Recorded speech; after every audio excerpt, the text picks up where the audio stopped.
They're all in the same room. Call the meeting to order. Open session. Flag salute. Eric, would you lead us?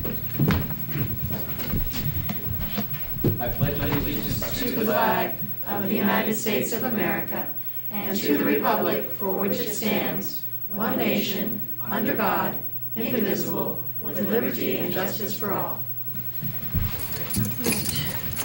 Roll call. Trustee Faust? Here. Trustee Rushames? Present. Trustee Levy? Here. Trustee Gould? Here. Trustee Wiseman? Here. Thank you. All right. We met in closed session regarding labor negotiations and no action was taken. We need an approval for the minutes. I move that we approve the minutes of April 9. Second. Any changes? Okay, we're going to do a roll call since it's not a unanimous vote. Trustee Roll Faust? Yes. Trustee Rushames? Yes. Trustee Levy? Yes. Trustee Gould? Yes. And Trustee Weideman was not Abstain. here. Thank you. Okay. We need an approval of the agenda and the consent agenda. I would like to remove item E, approval of the memorandum of understanding for Pacifica school volunteers. Place that as a separate item. Move approval with that change? I'll second. Okay, so we'll take a vote on the agenda and the consent agenda with item 8E. I'm sorry, it's not 8E. Yeah, it's 8E removed. All in favor? Passes 5-0. Thank you. All right. So, the next item is approval of the memorandum of understanding for Pacifica school volunteers. The reason I removed this is that I sit on that board and felt it would be a conflict of interest since I helped negotiate it from the other side of the table. So I would wish to abstain from that vote based on conflict of interest. And as a newly member of that board, I will be abstaining as well. Guess we better all vote for it. Up to you. So can we have a motion to approve the memorandum of understanding for Pacifica school volunteers? Motion to approve the MOU. Second. Roll call, please. Okay, Trustee Faust? Abstain or Tr- recuse? Recuse. Trustee Rushames? Yes. Trustee Levy? Yes. Trustee Gould? Yes. Trustee Weideman? Recuse myself. All right, thank you. Communication. This portion of the agenda is available to the public to address the board on any issue that is not on the agenda. Maximum time allowed for any speaker is 3 minutes. LSEA? CSEA? Nothing at this time. Okay. I don't have any cards for people wishing to address the board. Okay. Correspondence? Okay. Board Superintendent Communications. Does anybody wish to start? Richard? you're- I'll start. It's been a slow couple weeks for me. I did the Ortega open house, and then I came here with Wendy and Ray and some of the staff, and we went through a webinar on the Affordable Care Act and things that are coming our direction in regards to that, which unfortunately just raised a lot more questions than it answered. Of course. What's our government for? That was it.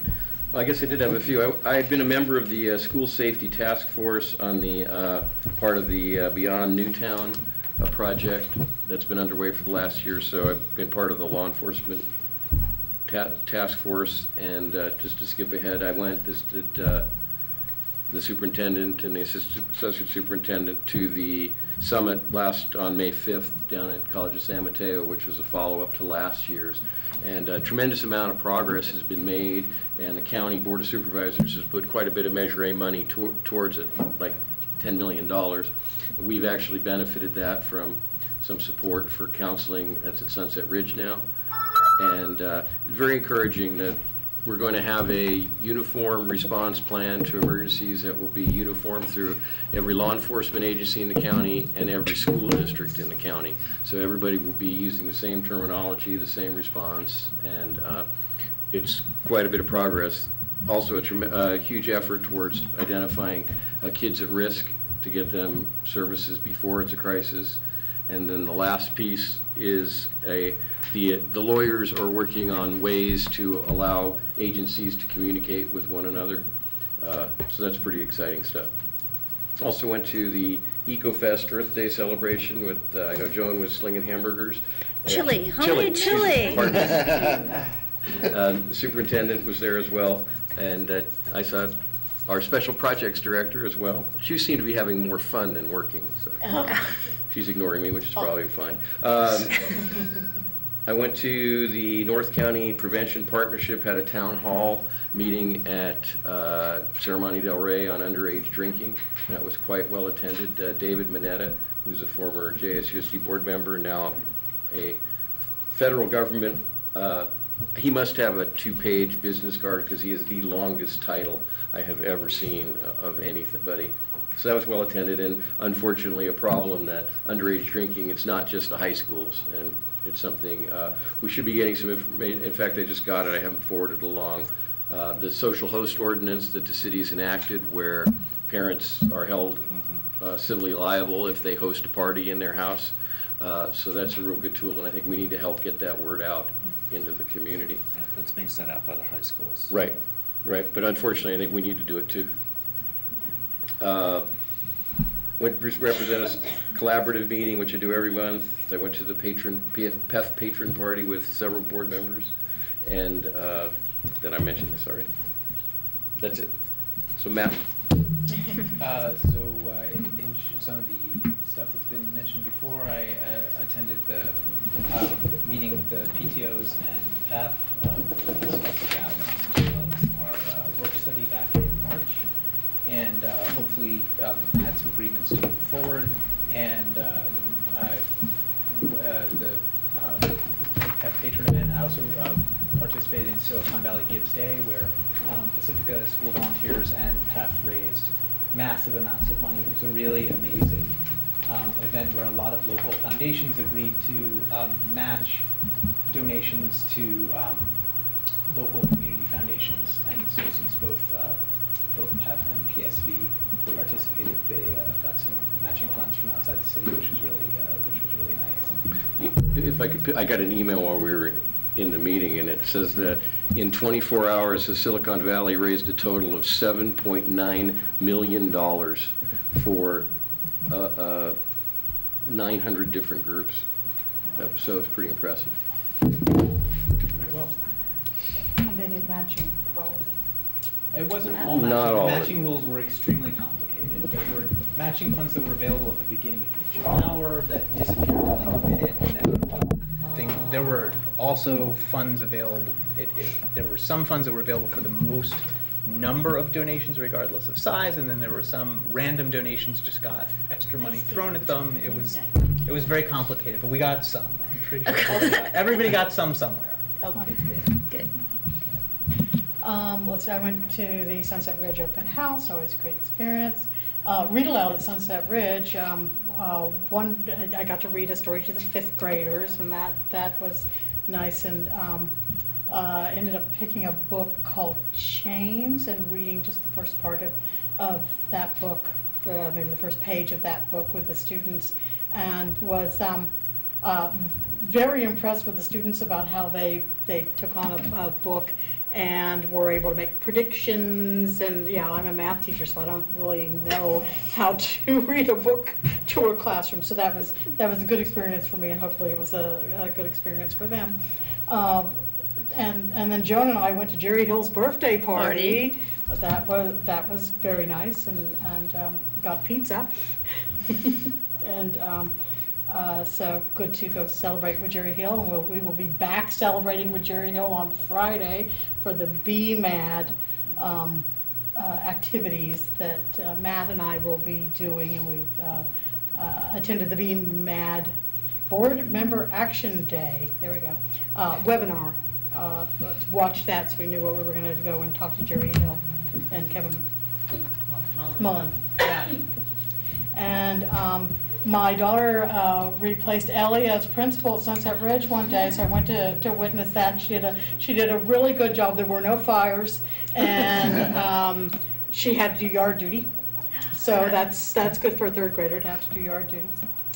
And met with Tina very recently talked about the 8th to 9th grade transition in the math programs, and we're going to continue some conversations about that with some other Pacifica parent input on what those transitions look like, and what, you know, with the decision for Jefferson Union to go with an integrated program for next year, you know, how do we need to be preparing our kids for that kind of a program?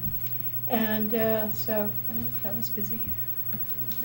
So I was out from the last meeting with the cold, so I attended the work study with PEF and the PTOs. I thought that was a very productive event. We'll talk about that more later. It's an agendized item. Good to go and touch base with Jerry Hill and just keep Pacifica connected with our state representatives. Earth Day was a great fun. I just have to commend Lynn Adams. She does a phenomenal job, and the thing that I just adore most about her is that she connects the kids. You know, she really makes it fun for them, and she acknowledges them, and she's really done such a fabulous job that, you know, I'll tell a story. When I used to do Oceans Week, part of the beach activity was to clean up garbage on the beach and train our kids, and the last time I did it a couple years ago, I noticed there wasn't any garbage, and there were people picking up garbage, and I said, "Excuse me, could you please stop?"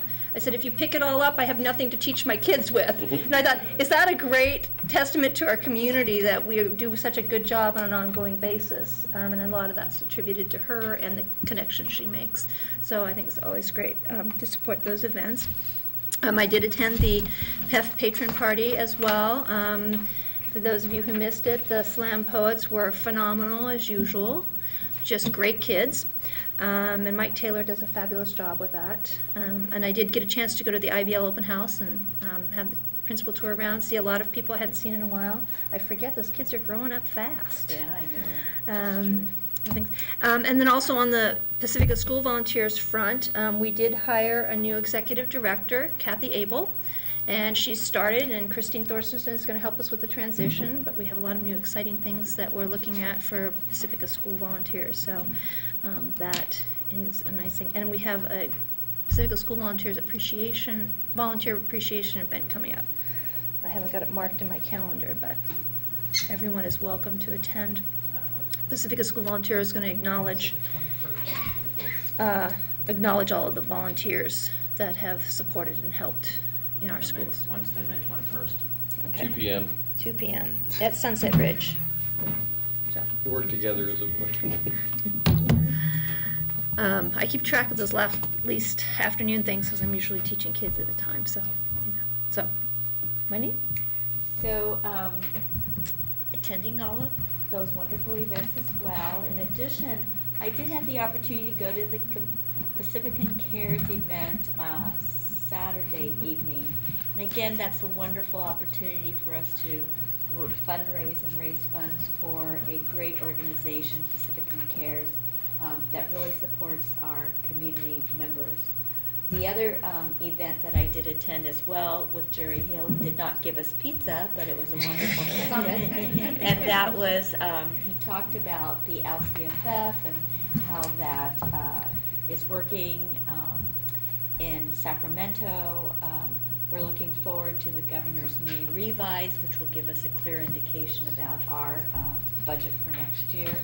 And also about transitional kindergarten. There is a bill that is being worked on in relationship for TK for all 4-year-olds. And so it'll be interesting to see how that impacts our district in relationship to our concern, of course, being facilities and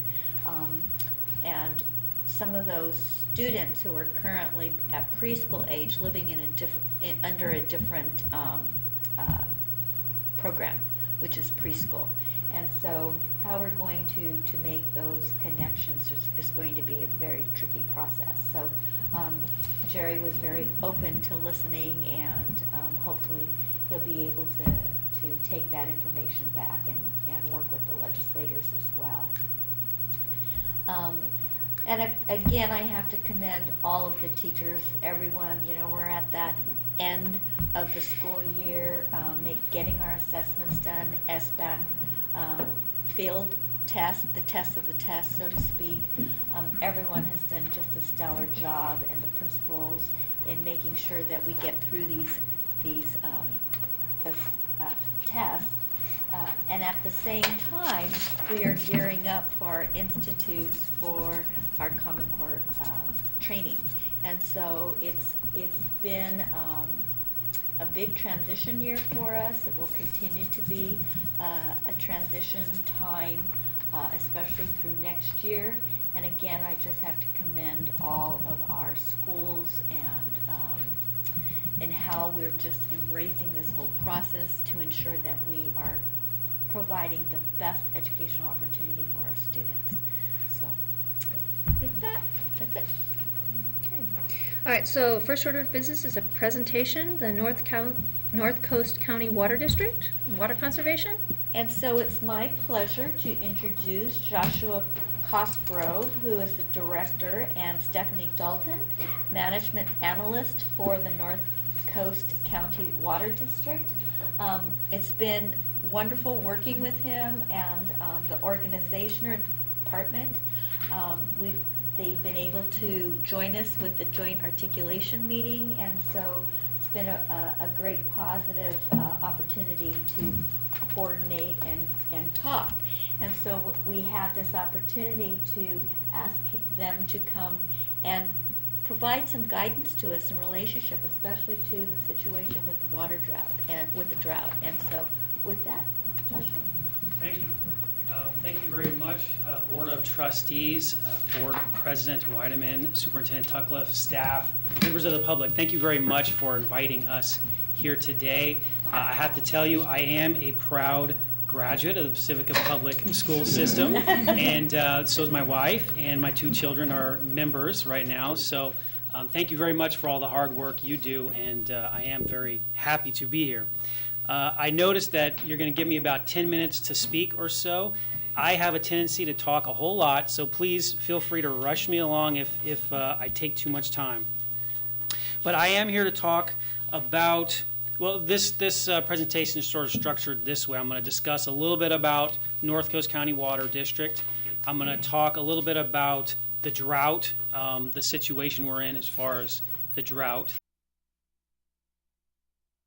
Pacifica, but mostly it's the city of Pacifica. Our 2 spots outside are the new Tom Lantos tunnels at Devil's Slide, and then a group of townhomes in San Bruno, but mostly it's Pacifica. Our distribution has 11 tanks, 135 miles of pipeline. 100% of the water that North Coast provides is purchased from SFPUC, San Francisco Public Utilities Commission. North Coast is a water retailer. We purchase the water from SFPUC and provide it to the citizens of Pacifica. Hetch Hetchy Watershed, which we provide a sort of a detailed map of the system on the next page, is an area located in Yosemite National Park, and it provides approximately 85% of the SFPUC's total water needs. So there's a picture of our water system. You may have heard a lot recently over the last few years about the work San Francisco PUC is doing to this system. Let me see if the laser pointer works very well. So they are spending billions of dollars to upgrade this system because it runs along a few major faults, and it's a very old system, and it does need upgrades in certain areas. But essentially, this here is Yosemite. This is the Hetch Hetchy Reservoir. This is where our water supply begins, and it goes through a series of pipes down through the East Bay, then underneath the bay in this point, around the bay in this point, with different service connections to different cities, different agencies along the way. And as far as Pacifica is concerned, comes to the San Andreas and the San Andreas Reservoir and Crystal Springs Reservoir there. Pacifica is right about there. We have a small, this is the main treatment plant for the peninsula, Harry Tracy Water Treatment Plant. We have, North Coast has a small pump station right about there next to the treatment plant that pumps it up parallel to Skyline Drive and then into Pacifica and our system. So that's a quick little diagram of the SFPUC system and how our water gets here. And it's a pretty amazing system when you think about it. You hear quite often people will say, you know, we have a pristine water source. And you can see that very clearly. One thing you will notice about here, there are not a lot of human habitation in that area. So sources of pollution are much less than other areas for their water supply. And of course, when we talk about conservation, what we're trying to save, a lot of what we're trying to save and keep well is this area here. We want to keep that, keep from removing more resources than we have to from that area. So the California drought. So the calendar year 2013 closed as the driest year in recorded history for many areas of California, and the severe drought is continuing this year. I can't tell you how many people I've talked to after the few rains we had a couple of months ago, and said, "Well, we've had some rains. I guess we're doing well now." No, we're not. We've had multiple years of dry weather, and the rain helps. Every little bit helps, but we're still in a severe drought situation. On January 17th, 2014, our Governor Jerry Brown, declared a drought emergency in the state. And on January 21st, the North Hills County Water District asked all customers to voluntarily reduce their water consumption by 20%. We did an article in the paper. We went in front of the Pacifica City Council, our general manager did, and tried to get out the word as best we could, asking people to voluntarily reduce their water consumption by 20%. And then the SFPUC formally has requested a 10% voluntary cutback from its water customers, and they're going to revisit the water use reduction on June 15th. Probably that will stay at 10%, I would imagine, since we have had the rain. If we hadn't had any rain at all, that probably would have gone to a 20% mandatory, something like that. So that you can see the rain definitely has helped. This is a great diagram to kind of show you the situation we're in as far as the drought goes. This is the precipitation levels at Hetch Hetchy, so that reservoir as of April 2014. And what you'll see, those different colored lines here, this here is the median, so this is kind of what we should average or so in level of reservoir. And this here we've got 1977, 2007, 2013, 2014. You'll see these later years of 07, 2013, and then this is 14, so we still got a ways to go. You can see they're all below the median. That's obviously bad, and that's when we're talking about the drought, that's what we're looking at there. We're looking at our water storage much less than what it has been in the past and where it should be.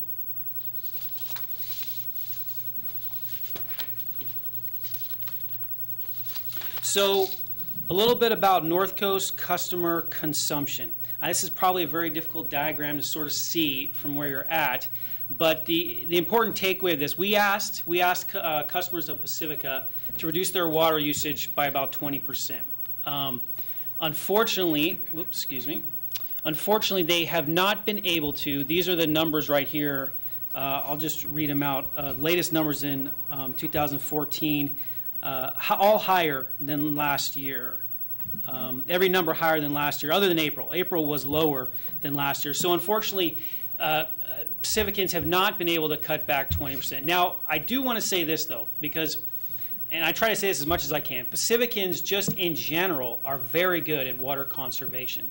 The last study that we did of per capita water usage of Pacificans, we were about 48 gallons per person per day usage, which is very low. That's already conservation level of water usage compared to many other agencies. I'm actually attending a conference right now in Monterey, the Association of California Water Agencies conference, where they're talking about the drought, of course, and conservation, and looking at some of the other agencies. They're at 55 gallons per person per day, some 70 gallons per person per day. So Pacificans just in general are already at a level of good conservation. So when we're asking for a 20% reduction, we're asking above and beyond what many other agencies even ask. So I don't want to criticize or get down too much on Pacificans, but we do need to focus even more on conservation. So district staff, this is down at the bottom there. District staff continues to monitor customer consumption, hoping to see a decrease in usage with the continuation of voluntary cutback announcements. Mandatory restrictions may be necessary if actual water use reductions are not sufficient. So mandatory reductions is sort of one of the tools that you don't like to pull out, but you may have to. I'm pretty sure, I was young at the time, but I'm pretty sure we did have mandatory reductions in the early 90s, the last really serious drought. We did have those, and that's not easy when you go down that road. So next slide, coping with dry conditions. So North Coast must continue to promote water conservation to meet the 10% cutback expectations set forth by the SFPUC, San Francisco Public Utilities Commission. And how can we help residents reduce their consumption? So these are some things we are doing and trying to get out the word on this. We have definitely upped our public outreach, that's for sure. So these are our rebate programs. We provide an ultra-low flow toilet rebate program, up to $60 for replacing toilets that use more than 1.6 gallons per flush. So those would be pre-1994 models. Washing machine rebate program up to $125 for purchasing energy and water efficient models. And then a lawn begone rebate program, rebates of $1 per square foot of lawn replaced with water efficient landscaping.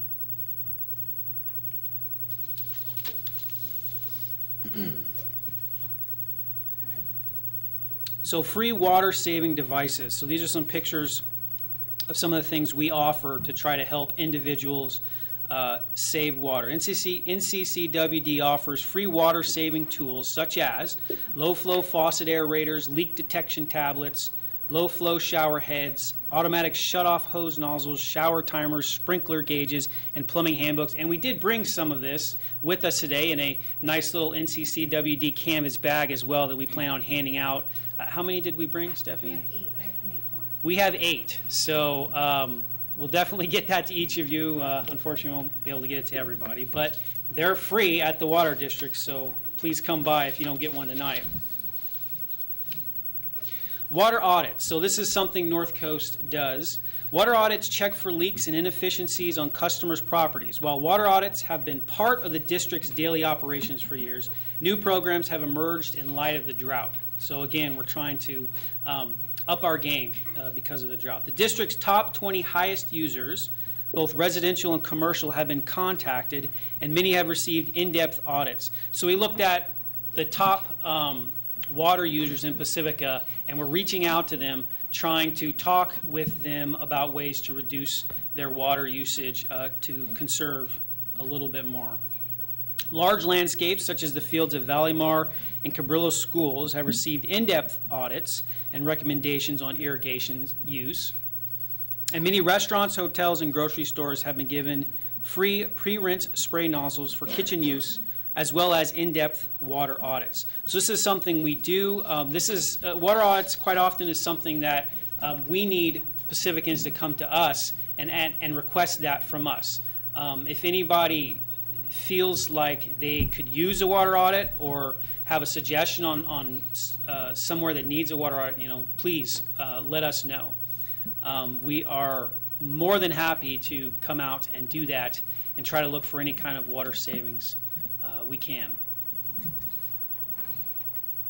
Water education. WaterWise program for 5th grade classrooms is something you may be familiar with. Students receive kits for their homes that include conservation tools for sinks, toilets, showers, and kitchens. And then our annual Water Awareness Month poster contest encourages children to create a clever water conservation poster and message. And I believe this is the month when we award the winners. So our meeting, which is next week. Is it next week, our meeting? The 21st is our next meeting, the 3rd Wednesday of the month. we'll be handing out awards for the water conservation posters by the young children. And that is, I have to admit, that's our best meeting of the year, always. We get a packed house of young kids who've made a bunch of posters, on how to save water, and it doesn't get, as far as I'm concerned, it doesn't get any better than that. We love those meetings, and if you have any chance of coming by, it's a fun time. And we also have done some high school presentations. Terra Nova and Oceana High School received some special presentations by myself. I spoke to the environmental science classes at Terra Nova and Oceana, talking about a recycled water program, and they actually let me speak for a long time. So I actually burned their ears, but they were great. Both the classes just listened attentively. I know they had to because the teachers were testing them on some of the things I said. So, but they asked some really good questions. At Oceana, and at Oceana High School, their garden club, I spoke to them as well on that same day that I spoke to the environmental science class. So we've been reaching out. I mean, reaching out to young folks is extremely important when it comes to conservation. That's investments we're making now that will pay off, down the road. And then water education training, WET, which is a nice little acronym. Sessions for interested residents will take place during this summer. We did this about 4, 5, 6 years ago, where we invited members of the public for basically a day's worth of training is what it was. And this time it'll probably be very similar, but it'll be free. My hope would be that we have so many people we have to do it on more than one day. Multiple days would be nice, but basically talk about, invite people to the district, talk about what the district does, talk about our system, talk about conservation, and basically, a lot of things I'm talking about here, but in much more depth. So we will do our best to reach out to the public on that. It'll probably be, summer. It'll probably be July or August is when that would be.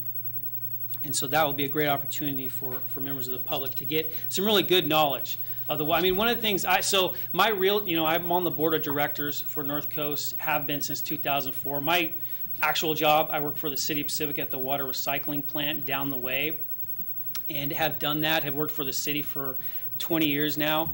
And one of the things that I know, working in a wastewater department and then at a water utility, people tend not to understand or not really know about the system of pipes under the ground. You don't see it. And as long as you don't see it and as long as nothing goes wrong, you don't think about it. So these are opportunities that allow us as a utility to inform the public about the things they don't see. And hopefully they will not see, because we don't want them to see that, because when they see it, it's because there's problems. Free landscape classes. So landscape education classes are offered in the spring and fall of each year, and they're provided by the Bay Area Water Supply and Conservation Agency. So real quickly, BOSCA, or BOSCA, depends on how you say that.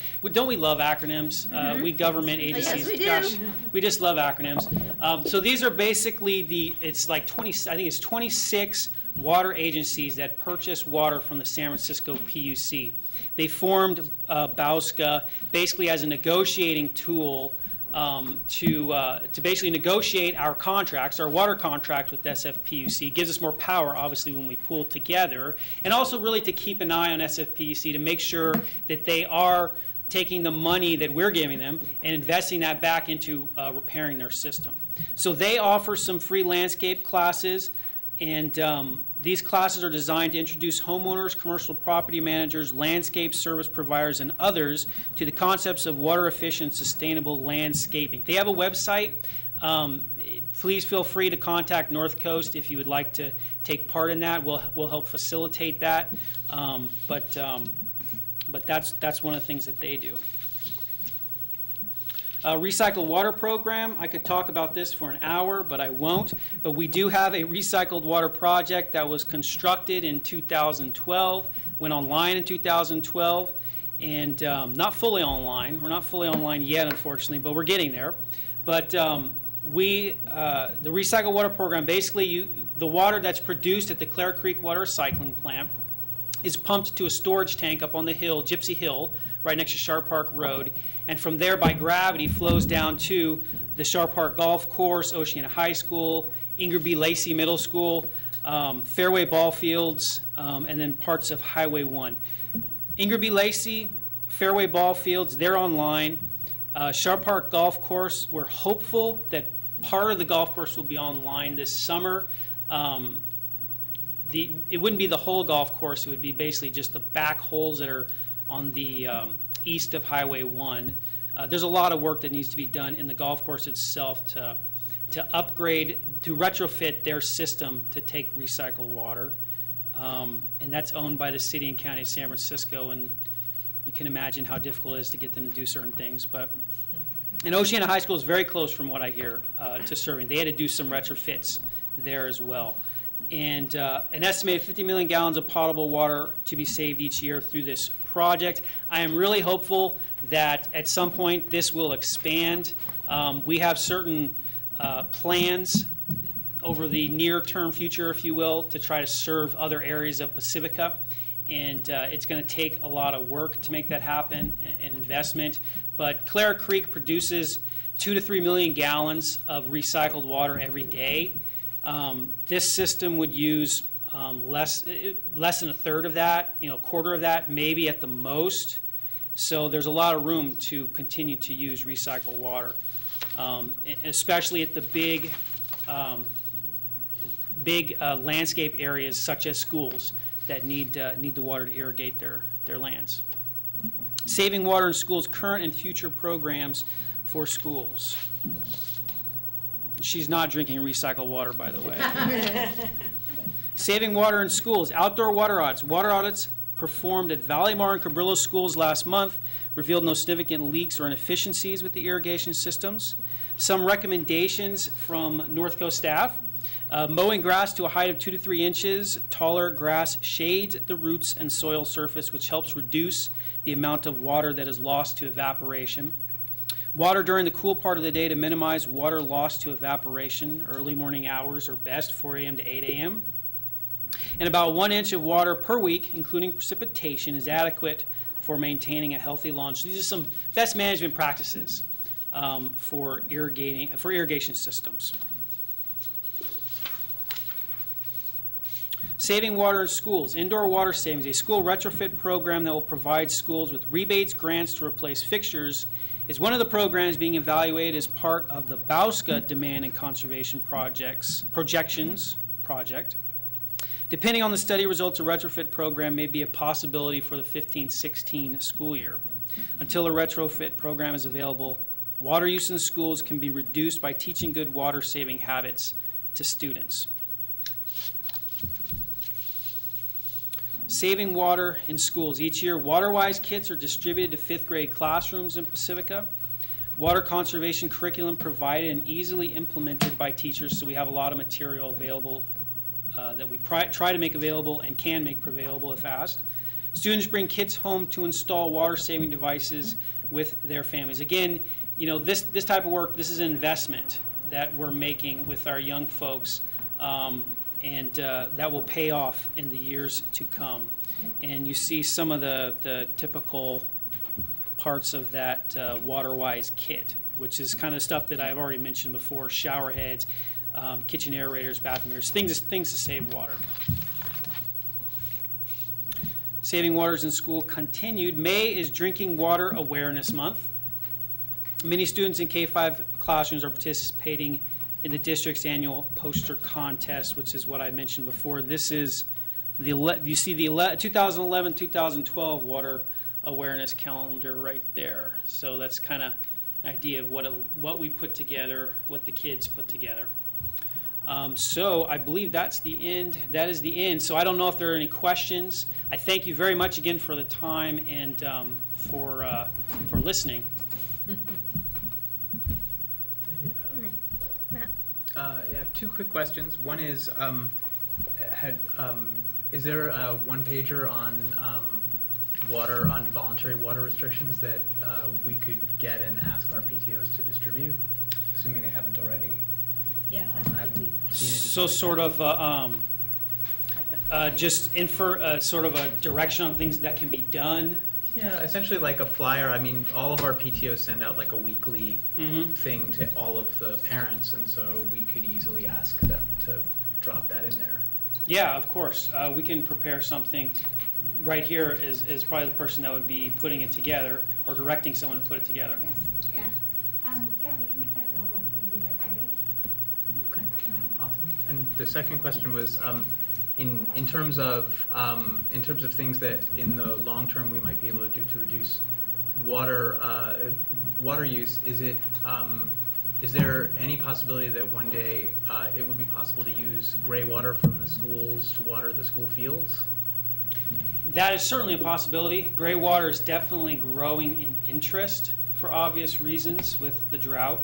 Right now, there's not a lot of regulations on dealing with it, so the regulations kind of have to catch up a little bit with things. Building standards have to be looked at a little bit dealing with that. But it's definitely a possibility. You know, one of the problems here is we have such a short, in our area, a short amount of rain time, you know, so capturing rain is difficult sometimes in storing it. So gray water can be a part of that solution in doing that. That is an investment there too, though. I mean, you're talking about a lot of money to install gray water systems for something like a school, you know, because school has a large water demand when it comes to irrigating fields and things like that. But that's definitely a tool to look at for the future, for sure. Eric and then Andrea. First, thank you. I appreciate the time in the presentation. I think it's real helpful. Are you planning, or is the district planning to do audits on the rest of our schools? You've done Cabrillo and Valamar. How about the rest of our sites? Yes, yes. We plan on doing every single school. And then also, have there been an effort to reach out to our kitchens and stuff where I know we use a lot of water? I believe that's part of the audit, correct? It will be part of the indoor audits Okay. that we perform. But, Great. yeah, we do have the pre-rinse spray nozzles that they use in the kitchens. Great. That we can provide, this week. Super. It's an easy installation. Thank you. Then the last is just sort of an observation, is probably, if it's SFPUC, I know you're at the other end of the tail wagging the dog, but if they're mandating across the board percentage reductions, in a way, aren't we being penalized for by being already using less to begin with? That it seems unfair that if we're already at a reasonable level, we're asked to take the same 20% where somebody who's using twice as much water as we are. Yes, so the SFPUC right now, they're not, it's not mandatory, it's still voluntary. So there's nothing being forced yet. But yes, SFPUC doesn't really look at each individual agency, they sort of look at it as a whole. And that really has to do with, it's just a big system and it's a lot of agencies. But yes, if you were to look at, per capita water usage, Pacifica does really well, and to ask us to conserve even more and then possibly potentially penalize us if we don't, yeah, it's a little unfair. It is. Unfortunately, sometimes life is unfair, but we do try to lobby SFPUC over things like that, and we'll continue to do so. But I'm optimistic that we will meet any targets that we set for ourselves. Thank you. Thank you for your presentation. It was really informative. The audit that was done at Valamar and Cabrillo, is there a recommendation to use the recycled water at those sites for the fields? I don't believe that was part of the audit, but yes, we would like to see that recycled water system expanded. The difficulty in doing that, if I may just take a couple minutes to describe that a little bit. I sort of described this system, and so it's pumped. The recycled water is pumped to a storage tank, and from that storage tank, it's gravity to each of the service connections. And that was built specifically. The storage tank was designed to serve just those connections. So to expand beyond the system now would take basically another recycled water project, which we sort of have sort of designs, kind of. If the highway gets widened, the plan, this came up, quite a bit ago, this was put into place, but if the highway gets widened, the idea was to place a pipeline as part of that project that connects with an existing pipeline that the city actually put in I did actually in my job with the city, did that already exists under the bike trail, and then connect to some sort of system in the southern end of town. So we sort of have these ideas, but you're talking about a lot of money, a lot of resources that have to go into place to make that happen. So there's still a lot of work to be done to do that. But yes, we would like to use as much recycled water as possible. I mentioned I was just in Monterey, so just briefly, the general manager of the San Ramon something or other community services district was touting how great they're doing. They reuse basically all their wastewater over there. And I was jealous because I want to be able to say that. I want to be able to say Pacifica reuses all of our wastewater. So hopefully we'll get to that point someday. Thank you. Thank you. It was great. Thank you. Thanks, Jeff.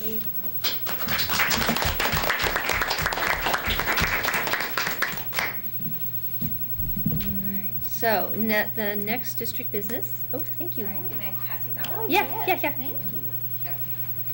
And there's just a few items, we have several more Swag other bags. Okay. fixtures available in our office. You can just see by any time. Thank you.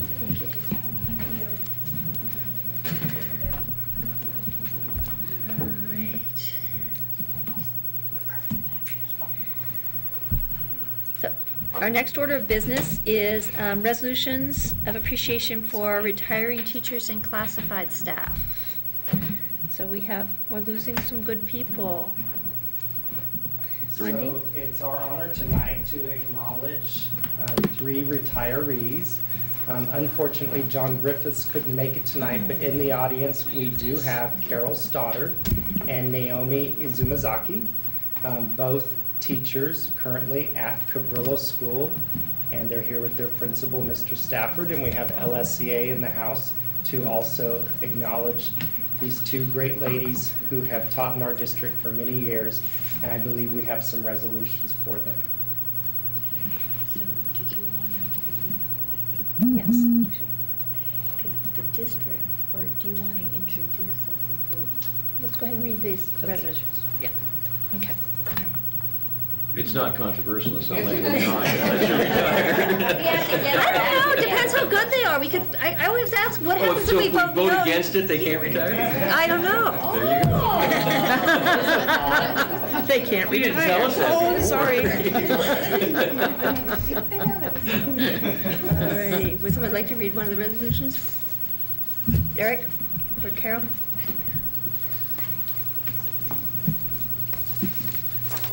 Resolution number 2014-5-07, Board of Trustees, Pacifica School District.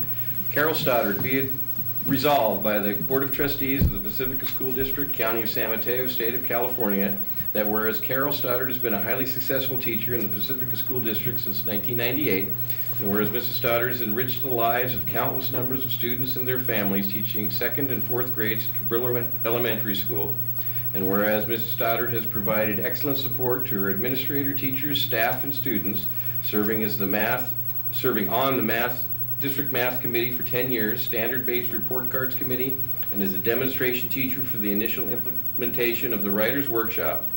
And whereas Mrs. Stoddard demonstrated incredible patience, caring, and pride in her work, and school garnering love and respect by all, whereas Mrs. Stoddard has fulfilled all of her duties and responsibilities as a teacher in a professional and highly exemplary manner, now therefore be it resolved that the Board of Trustees of the Pacifica School District extends its best wishes to Carol Stoddard upon the occasion of her retirement following 16 years of faithful and dedicated service to public education, and extends its sincere best wishes for a rewarding and fulfilling future. Babysitting, I'm sure. The last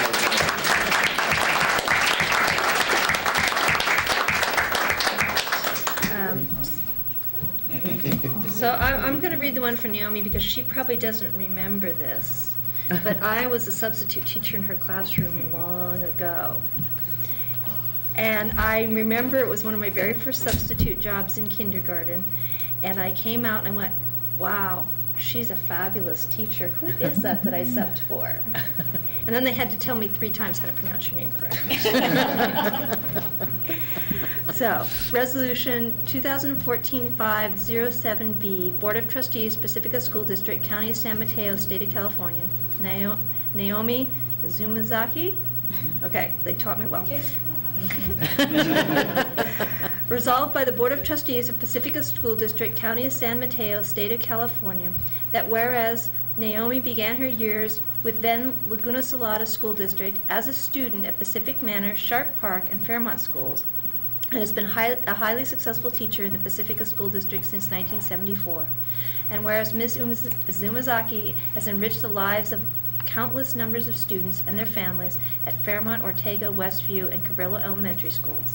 And whereas Ms. Zumazaki has provided excellent support to her administrator, teachers, staff, and students, serving on the District Math Committee and the Pacific School District Strategic Planning Committee. And whereas Mrs. Zumazaki demonstrated incredible patience, caring, and pride in her work and school, garnering love and respect by all.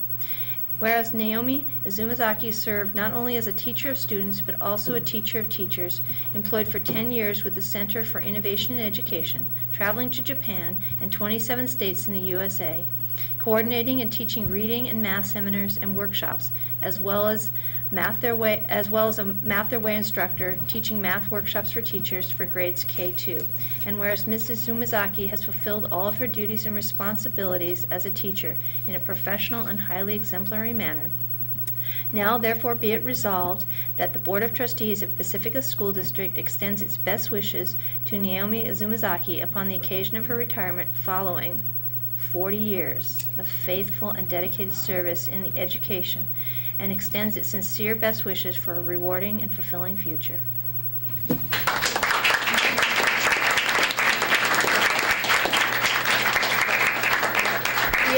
We also have a presentation from Leslie Guevara, our district representative from State Senator Jerry Hill's office, to make a presentation as well. Thank you, Madam President, members of the board, Supervisor Tudlow. I'm really delighted to be able to represent Senator Jerry Hill and bring his congratulations to both of you this evening, as well as Mr. Griffiths.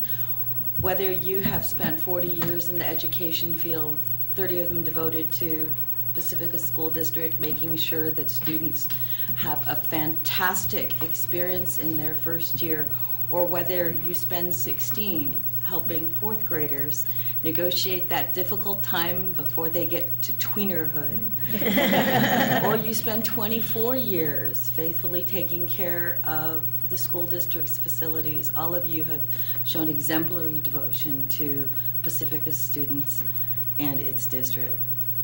Senator Hill sends his deep, deep gratitude to all 3 of you and to the district for its devotion to you. Congratulations on a well-deserved retirement and a really extraordinary job well done. Madam President, if I may present these to you. Oh, sure.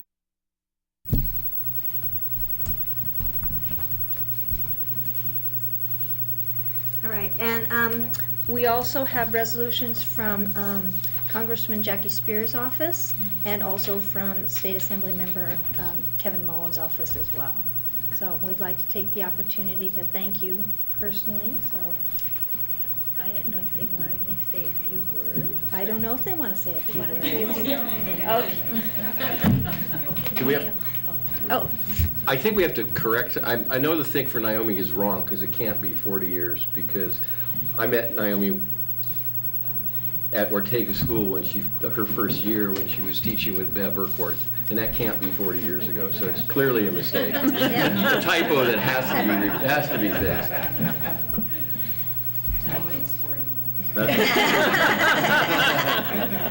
Thanks. boy. I remember that, actually. Yeah. This is an opportunity if you do want to say anything. If not, that's okay. I have a short one. Okay, good. Do you want to do it? If you do it up there, then the people that are watching from home can hear it. And people actually do watch.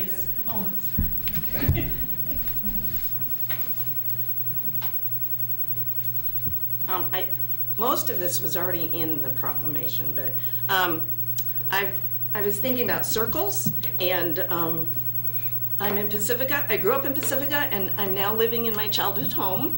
And I was a student in Laguna Salada, and now a teacher. And I was in the first group of 8th graders at Fairmont when it first opened, and I was also a teacher right before it closed, or a few years before it closed. I taught with Ingrid Lacey at Ortega in Westview, and now I'm teaching with her daughter, Charlotte. I taught at Cabrillo for 9 years with alternative class, and now I'm back at Cabrillo for 16. And as Eric mentioned, we started out together. He was the night custodian when I was first teaching, and now he's on the school board. So and I have had students who are now parents, and I'm teaching their children, so that's another circle. And I've traveled a lot of places, but there's no place like home. Thank you.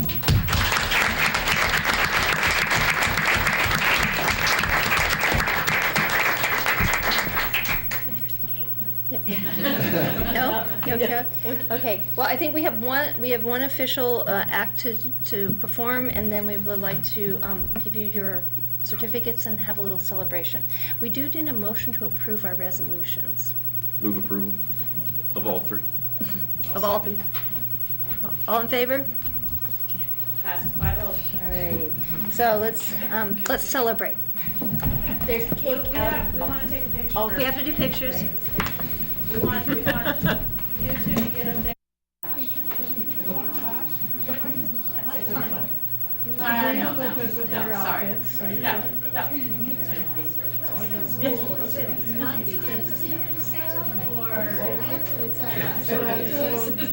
Go touch the picture with the teacher. 2 and 3. Let me take one. 1, 2, and 3. And board, I also want to acknowledge we have some Cabrillo staff that came to support Carol.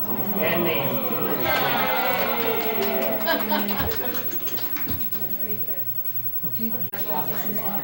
Right. Just trying to get my Friday plan. I knew the meeting was in there.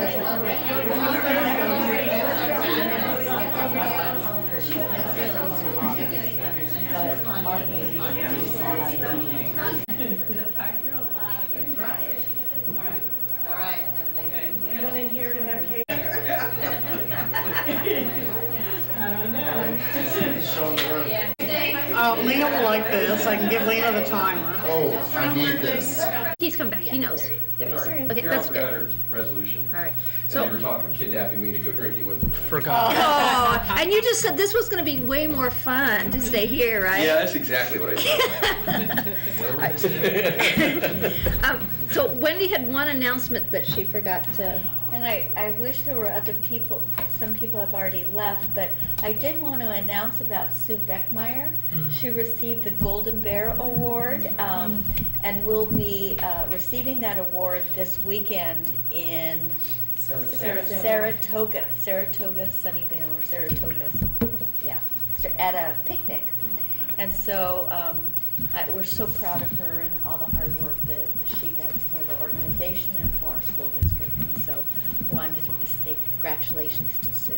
Okay, and we can do that again during Yeah. announcements and at the next meeting Yes, too, okay, as that's well, good. when more people are here. Okay. Sounds good. Okay, so our next is the child nutrition update. I just wanted to introduce Caitlin from Sodexo. She's been here with us, and she's going to help us present the update. And Lisa sends her regrets. She was unable to attend this evening, but both Darcy and Rhonda are here representing our food service department in case the board has any questions for them as well. All right. As Josie said, I'm Caitlin Bussey, Child Nutrition Consultant for the Child Nutrition Program.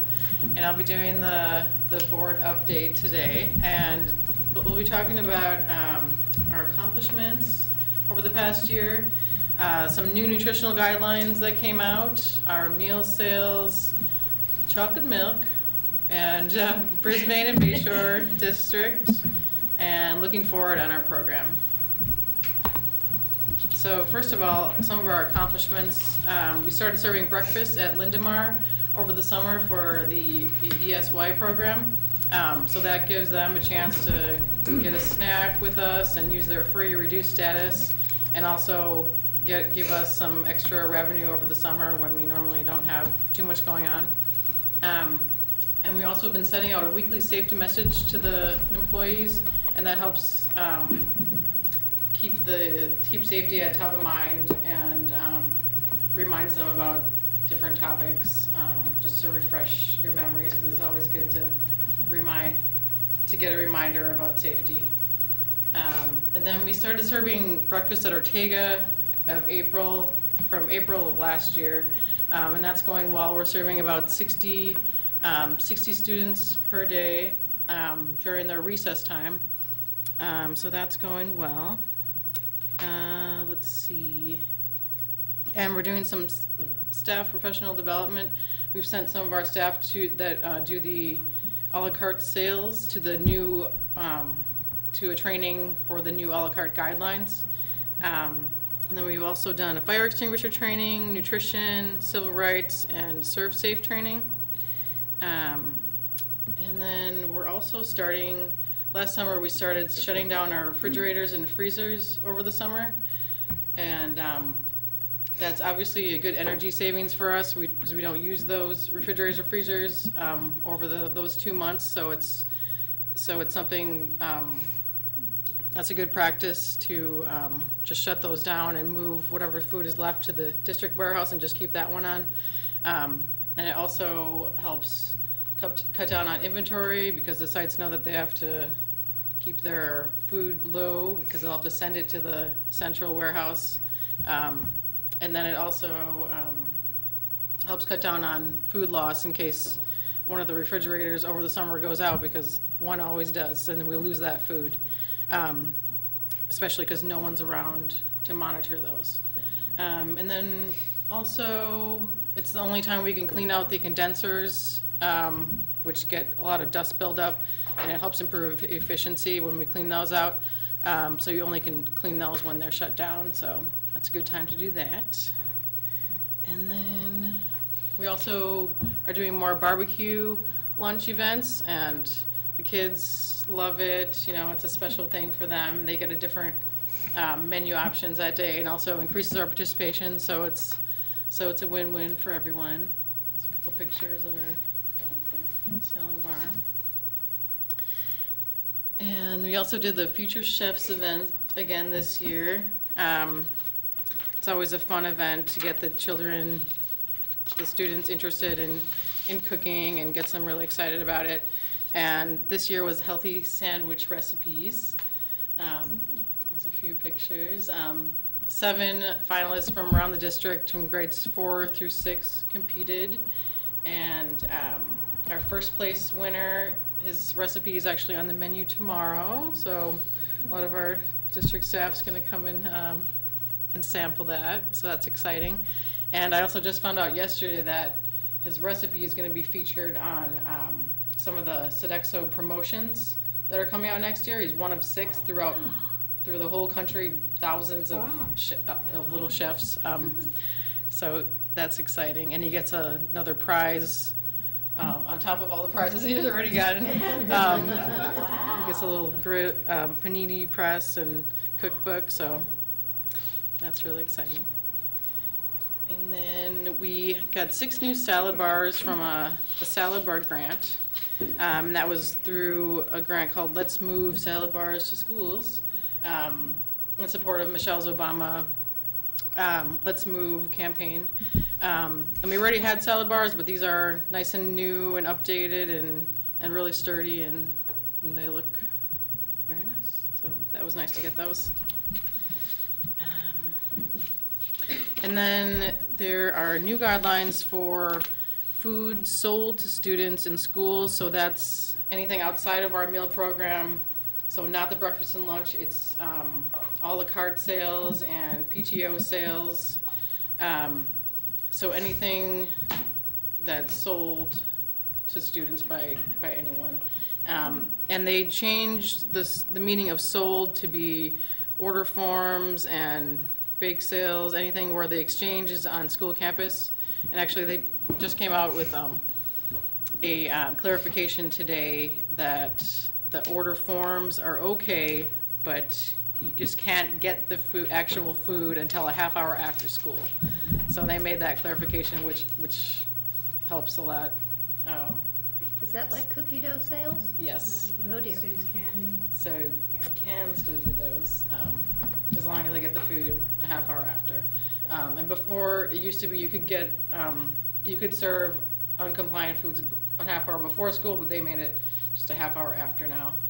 And then the food that is allowed, they lowered the sodium, calorie, saturated fat, and no electrolyte replacement beverages are allowed anymore, so no Gatorade. No selling Gatorade anymore. So that doesn't impact us too much. IBL is the one that is most impacted because they have entrees that they sell a la carte, and those are under really strict guidelines now. So those are, and along with the Gatorade, because we do sell Gatorade, but so it's not too bad for us. And then also for the food in the meal program, the breakfast and lunches, these changes came out about 2 years ago, and this is the continuation of all of the changes, rolling out over 10 years. So these are the next things coming up. So next school year, all of our grains have to be whole grain, and they're reducing the sodium allowed. And then at breakfast, students must take half a cup of fruit or vegetable, just like they did with lunch 2 years ago. I think 2 years ago that they started that. So that's following suit, breakfast. And that's not too big. The breakfast and lunch changes aren't too big for us. We'll just have to, make sure they take the fruit with breakfast is probably the biggest change, because most of our grains are already whole grain and our sodium is already at that level. So the next sodium reductions will be coming out over the next few years, and that's just to not, give it all at once so everyone's palate can adjust to the changes. Because it might be a shock, lower sodium, and also so manufacturers can change their formulas also. And then we're also, on top of these guidelines, we're also eliminating juice at breakfast in an effort to lower the sugar in the breakfast, because some of the items, it can add up if you have cereal and milk and the fruit that they have to take now. It really does add up, so we're just gonna not serve that anymore. And so our meal sales, it's not looking as good. So they have gone down throughout the country, but when they did reduce the first time in 12-13, some of the reasons could be because that's when we increased the price a quarter for lunch. We also took chocolate milk away. There's new regulations, so healthier options. So that could be some of the reasons that's going down. Our breakfast, on the other hand, is going up because we've added a program each year, so that's good.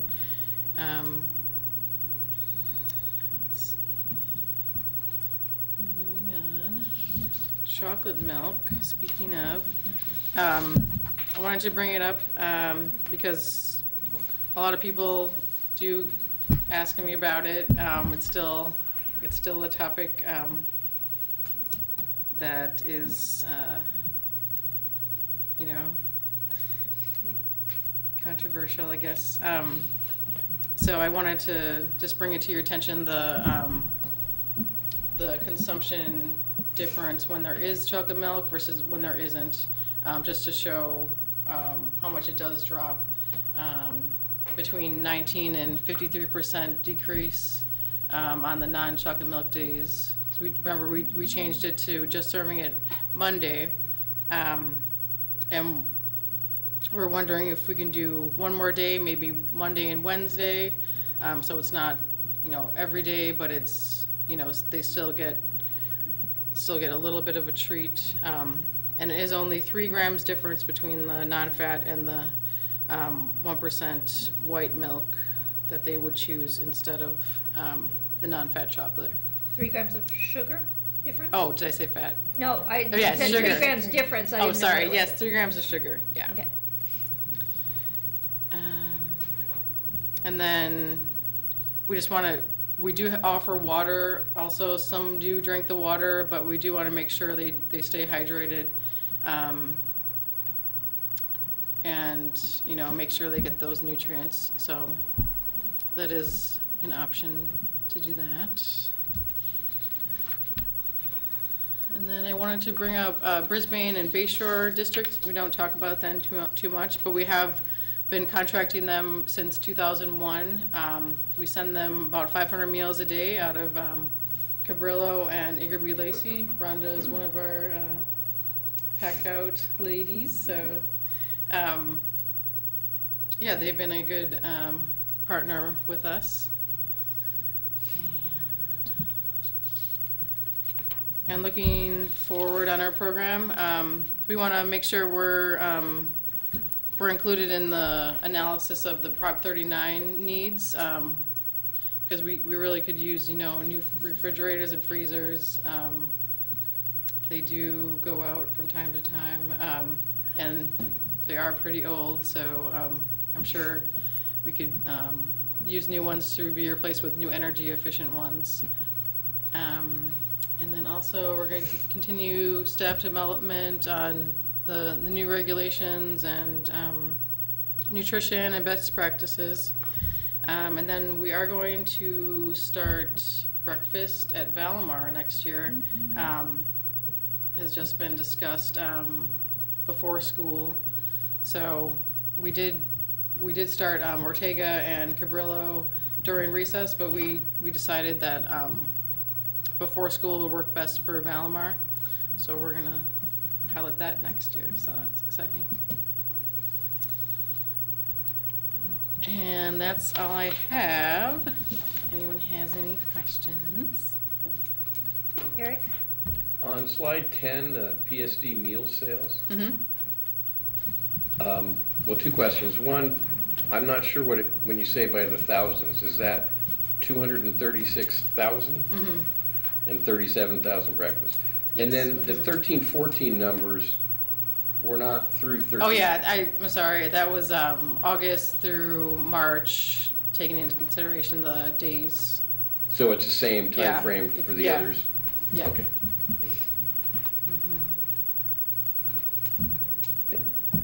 Richard and then Matt. What is your variation like on the non-chocolate milk days? Are they all pretty similar? As far as meals sales, or? Well, you said 19 to 53% off on the non-chocolate, so is that on all Tuesday, Wednesday, Thursday, Friday? All of those are off, or does it go up and down during the week? I did an average, so.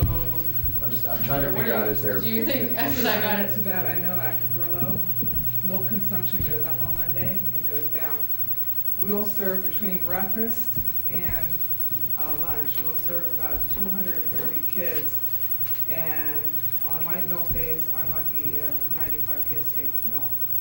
On chocolate days, it goes up considerably. And I'd just like to say, and I told Caitlin this, I have grandkids that go to the school. And a summer ago, he had to have a stent, I guess, pumped up, whatever they do. And anyway, we got to go in when they were doing his IV and stuff, and they couldn't find a vein because he was dehydrated. And I felt horrible because I had him the day before, and I had water out, and I had milk out. So all these kids that go to school, they might drink something in the morning, but they might not drink anything until they get home again. I personally would rather have them drink chocolate milk than nothing at all.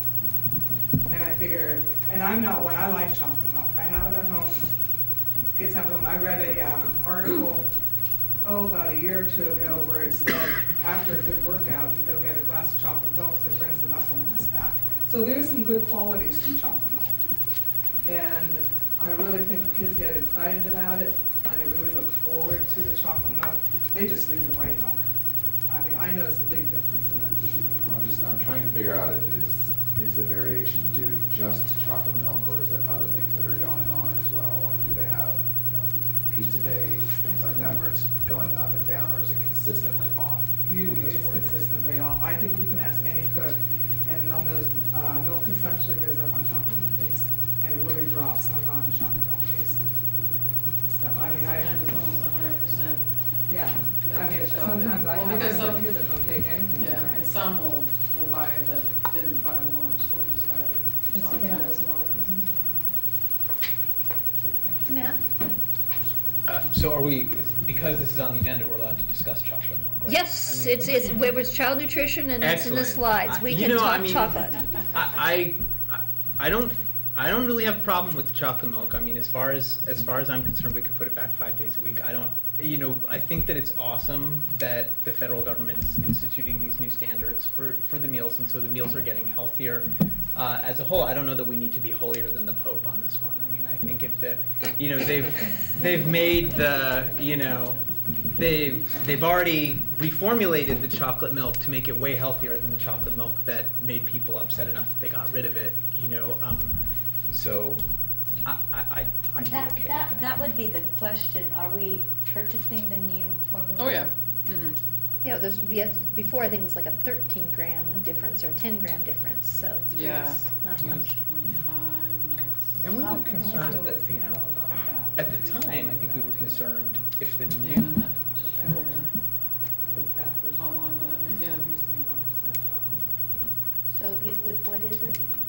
I believe it's fat-free or not fat. It is. Where it used to be 1%. So it's even dropped. We were concerned at the time that, kids wouldn't want the chocolate milk. If it wasn't the sugary chocolate milk, they wouldn't want it. But it seems like the Monday pilot demonstrates they really do. So, it's effective. Does the chocolate milk have to be reformulated for next year when the new rules come in, or is the same chocolate milk will be good next year? Yeah, it'll be good next year. Mm-hmm. And the sodium stuff doesn't affect the milk, even though milk has sodium. It's the meal as a whole, so. Okay. I think they're trying to take the salt out of the other parts of the food, yeah. Okay, so I heard 5 days on the table. Personally, the whole chocolate milk thing was hard for me to begin with because I have a hard time telling people what they can eat, even from a school district perspective. So I'm perfectly fine with serving chocolate milk whenever, because I think we do need to have kids drinking. We do need the calcium. I mean, water's great, but that's another source of calcium for kids too. And if we're meeting these new federal state guidelines with the chocolate milk, and they're pretty. Well, they are getting better. I must say that I think that sometimes when we looked at the guidelines, I was a bit leery that the guidelines weren't very high.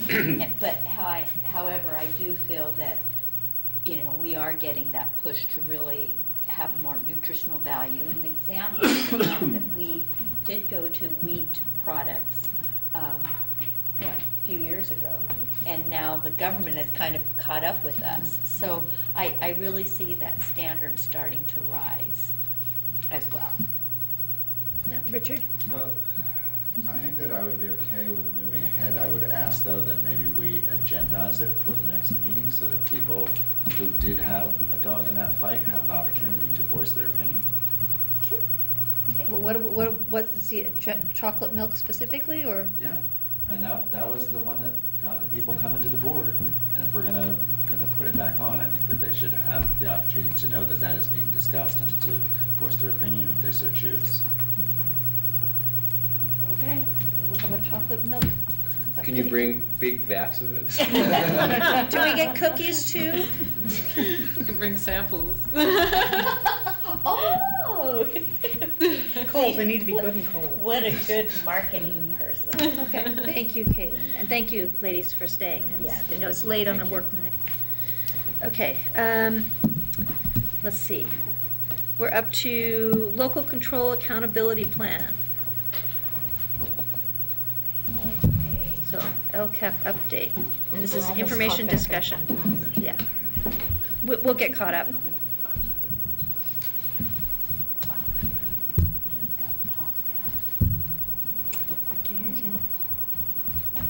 Do you want to use mine? Here. Okay, so as you may note, I did change the title of, instead of calling it Common Core Update and Implementation, I moved it to LCAP because it seems that LCAP truly captures what the topic is really all about. And so as we look at the next slide, the major, do you want me to? This is for me, I guess. Yes. The major areas of focus are Common Core standards, state standards, the SBAC readiness, and actually it talks about, and that's the Smarter Balanced Assessment Consortium.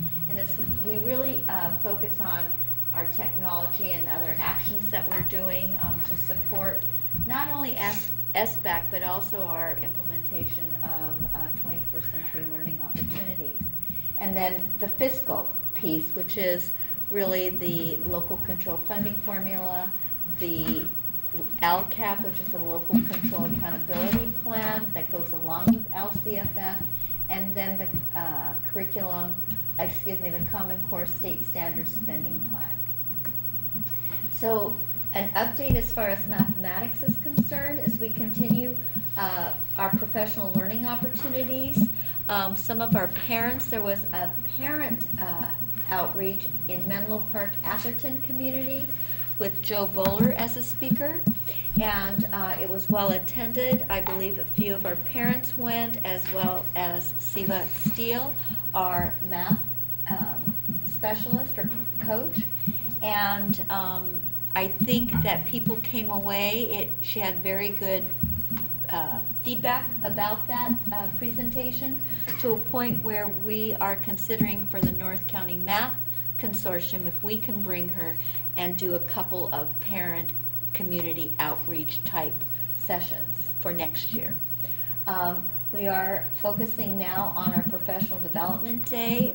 We were able to meet with David Foster for the Silicon Valley Math Initiative, so I think that on May 23rd, those teachers who teach math will be getting a good introduction to what they have to look forward to as far as the institutes are concerned and throughout the next 3 years. We are also looking at some pilot program options, especially everyday math and Singapore's Math in Focus, and especially in relationship to the K through 2, K through 3 arena. Our teachers have not necessarily been pleased with the Envision product as the last, without the bridge materials, and they still are finding it not as strong for Common Core. So we do have some options to pilot, and SIVA will be taking the schools. Right now we're getting people are interested in piloting, et cetera, and then we'll have a process put forth for next year. And we also are looking at resource options, and what we mean by that, was this your slide?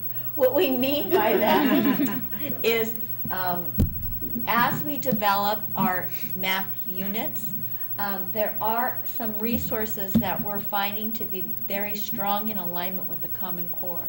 And that would be Engage New York, which is free online, as well as a product called Turk, which we already have some of their units. I don't remember what the acronym stands for, sorry.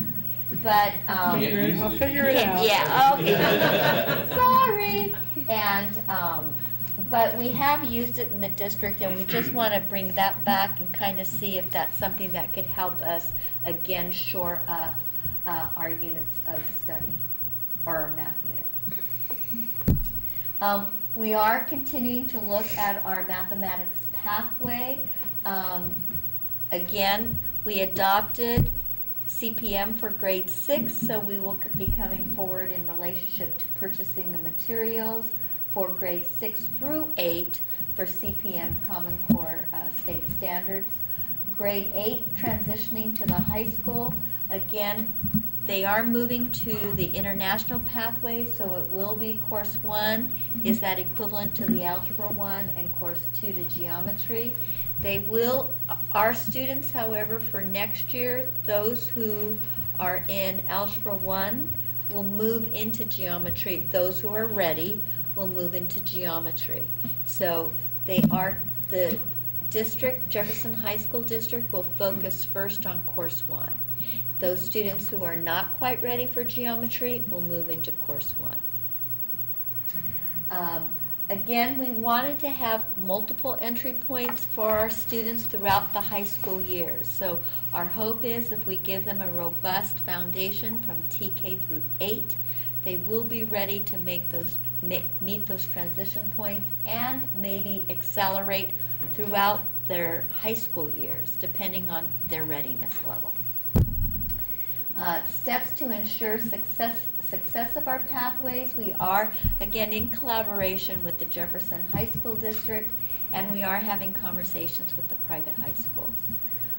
And we are building and working on our curriculum mapping process. You know, one thing that I think is extremely important to us, and we appreciate having Andrea as a high school person, and some of our other parents who are math teachers in the high school level, to really take a look at course 1 and course 2 and our Common Core 8 curriculum, and make sure that there is this pathway and we do have opportunities for them to accelerate in the high school level. Did you have anything you wanted to add in those? No. Okay. Thank you. For English Language Arts, we are just continuing with our Teachers College. One of the areas that we were that the teachers was asking about was really the grammar aspect of the workshop model. So this last lab site's really focused on how we integrate grammar into the teaching of our reading workshop model. Assessments, we are again focusing on formative, and so currently we are kind of looking at how we use a PSD sort of revamped running record type assessment, and we are asking our 8th grade teachers to do an end of year assessment just to make sure that we know how those students are doing when they move to the 9th grade.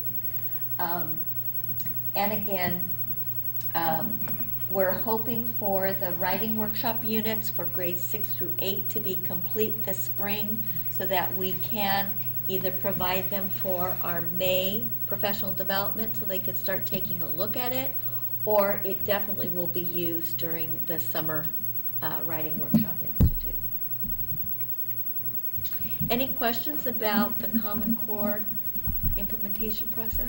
So how does Jefferson Union place our students in ELA? I assume they have some kind of tracking in ELA? You know, they just go into like English Language Arts, they're grade 9. So I think. Don't they have an honors track? They used to. They may, I think they still do. I think Yeah. my understanding is that they'll take anybody who goes and takes that placement, like they have a placement process. They have a placement It's nothing test. to do, they don't consult with us. We don't have the same kind of articulation built up in the ELA component yet, although Catherine has started some conversations. One of our humanities specialists has started some conversations with Terra Nova specifically about some articulation, so I think there's some chance in the future, but my understanding that it's all completely separate from the middle school. So the assessment that we give at the end of the year for the 8th graders wouldn't have any effect on their No. placement? Any other questions? Matt? So, two quick things. One is, I know that you had said that ST Math is sort of most useful in the K-5 area, and that there's something maybe sort of, it was a little vague about what use ST Math would be in the middle school. In the middle school, grades 6 through 8, it's an intervention program. So they do have for students who need it, but they also have some elements of, I think, algebra. They have an Just happened to be at IBL today and talked with Miss Surrey, who some of her students are using it. They just started using it in the last few weeks, and she said they're loving it. As an intervention, or as an intervention. So she has like a math lab once a week with her Common Core 8 class, and some of them are working with We Teach Science, which I'm not sure if some of you are familiar, where there's a mentor, but there's not enough mentors for all the kids, so some of the other kids, they're working individually with Miss Surrey for part of the time, and then they're doing ST Math for part of the time, and she said that she's very excited to have that opportunity with them. She says it's going really well, so. Awesome. Cool. Just happened to learn that today. Oh. So to piggyback on that, we have ST Math for every student in the district through that contract. Does every student in the district, you know, have they been given access? Do they know what their access is? And are we using this program with any kind of fidelity? This year, because we started late and people had already been in play with their curriculum plans, etc., what we did ask is that everyone be in-serviced and understand how to use it. It's my understanding that all students have their access, at least K through 5. Now 6 through 8, I have to kind of monitor. I know some schools have every 6th through 8th grade student get access to it, and others may have taken more of an intervention type approach. But it's my understanding that all students are registered. The notion is one of the things that they can do over summer, and we talk about summer loss, they can do ST Math over the summer as well. So they're now going through their second training. They were to go through 2. Some schools would like to wait until the beginning of next year to do the second training because, you know, there's just so much on them right now. And so I'm hopeful that the beginning of next year, we will be able to move to that level of fidelity. Because it feels like if it's an intervention program for 6 through 8, and we don't have any other kind of real intervention program, that should, get pushed out. Absolutely. To the middle schools, the K-8s. Absolutely. And that's where, again, we look to hopefully our access, equity, and innovation specialists to really help us keep focused on our students who need that extra support. And there definitely are other intervention programs that are happening at the schools for grades 6 through 8. They have a math elective, 12 weeks for students at Ingrid B. Lacey, and they have some other supports at the other schools. It kind of varies by site. And again, as Wendy said, the idea for next year is to help the principals more closely monitor those programs to see the impact they're having and determine the best course for future interventions. And I wanted to ask, as over the next couple of years, as we start looking at Mars tests and SBAC results, I noticed that instead of the previous like below basic, proficient, advanced thing, we had this 1 to 4 thing, and I did want to sort of, in the past I feel like we've sort of focused on proficiency percentages, and I'd like to look more closely for the next little while at the 1s and the 4s, because we have been saying that, the reason that we're doing things the way that we're doing them is that we want kids to not have to constantly repeat that 9th grade, algebra. And I think then it is our job to make sure that they leave, if they leave us with below basic, then that's just going to keep happening. So that would be a focus. And then we said that one of the reasons that we did not want to track in middle school is that we felt it would drive more people to advanced math. So I would also want to see that was happening as well, and that we were increasing the number of kids that we felt were on that calculus pathway at the end of 8th grade. So if we could just keep an eye on that. Yes, thank you. And one of the things that we will be doing, the superintendents had a meeting, I don't know, last night, yesterday, sometime this week. And we had a conversation around that. And I think the critical piece for us will be to have a tool that analyzes the formative assessments, which we don't have right now. And so the second day of each institute will be an administrator's training piece, and we have invited the San Mateo County Office of Ed Analytics Department to come to that, and then we will meet with them after the administrative debrief and talk about what they heard and saw to see what kind of data analysis tool needs to be made in order for us to be able to do that with the MARS task. Because the MARS task has so many layers to it. And so I think it's going to be an exciting time. Because, you know, we just put in the numbers right now. We're not really making any analysis out of it. So I'm really excited about this opportunity to focus on that. Well, I think there's go ahead, Eric. I wanted to follow up on a piece that Andrea made, the ELA lack of articulation with the high school. As it happens, we have a liaison committee meeting with the high school tomorrow. Would it be useful to, I mean, is there something that can be done that we can advocate to move forward on to nudge them a little? Or is it, do we share part of why we don't articulate well? I mean, you know, they have limited district office staff as we do. Right now they have a vice principal that's heading up the math articulation and has for a number of years, but they don't have that same type of person in ELA. And so they have department chairs at each school. So I think they know they're lacking a point person for ELA at the district level. I don't know if it helps for us to bring that to their attention. Yeah. And I have to say right now with the huge shift in mathematics, it's my understanding that the point person, the vice principal, will be given 2 days just to focus on going to the various high schools to support it, and the department chairs, et cetera. So I think that that's really a very intentional focus right now with the real shift to the international pathway.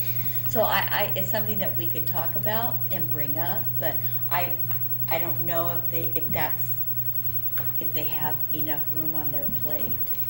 Well, yeah. Okay. I mean, I guess it's a need, whether or not they can address it or not.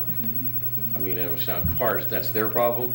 It's our problem that we need to raise it because our kids, we need to have that articulation. Well, and I have to say with science too. Yeah. You know, it's the next generation science, so here you go. Yeah, I don't mind, you know, I don't mind asking awkward questions and putting, you know, I mean, they can't do it, they can't do it. That doesn't mean we don't need to do it, and we shouldn't be, you know, agitating for it. Thank you. So I lost my previous Train thought, of but thought that's okay. went That's off the okay. rails. That's okay. But, I mean, just to be fair, we did have really good articulation in the language arts for a very long time with the high school district. And we were screaming math, math, math. And then when now we have math, math, math. Now we have math, math, math, and we're screaming language arts. So I think, to Wendy's point, it's just been a shift. There's so many hours that need to be done, and it's tougher on that. Oh, I know what it was the Mars task. Oh. So one of the things I think is interesting from new teacher having been around is that now that the Mars tasks are all online, right? There was a great benefit for us, as grueling as it was for 3 days to grade them, but to actually be looking at that student work and seeing things that we will not see in the whole testing environment, because we're not going to see the test, we're not going to actually see the student work, we're just going to get some sort of data out of it. And I wasn't allowed to peek at the test, so I didn't really look, as well as I didn't administer that particular test. But just the whole drawing component of what kids were drawing as drawing the pictures or tables or things, and I'm not sure how that's gonna flow through on the computers, but I think that the computer testing is a very different piece than the paper testing as it relates to those Mars tasks. Both from a professional development and a communication perspective. You mean like test wiseness, kind of? Well, I mean, even just things like when we manually test them, they say, well, if you can find it any place on the paper, Oh, sometimes. yeah. Or kids will do, I mean, I had one that I graded, I said to the math, I said, is this math? She goes, I don't know, is it math? I'm like, I mean, it's math, but is it legitimate math? And I actually worked through her every step and went, yeah, she did what we've trained them to do in one step, she saw it as 7 steps. And she lived every 7th step. So, Good for her. I mean, I think we should really think about how that piece is. The conversations I've heard has been, do it on paper first and then put it onto the computer. That's. From the way that, just anecdotal, this is the SBAC slide, Okay. anecdotal Here we are. things that we have seen is that the kids are not spending as much time or putting as much thought into those performance tasks in math as they do when it's on paper. That they're trying to just do it all in their head and then type it out. And as much as we give them the paper and encourage them to write it down, et cetera, it's, that's just not the way that most of them are approaching the problems. And so that's going to be a big training piece is around, making sure that the kids use all their skills that we see them use in those Mars tasks and apply them in a computerized setting.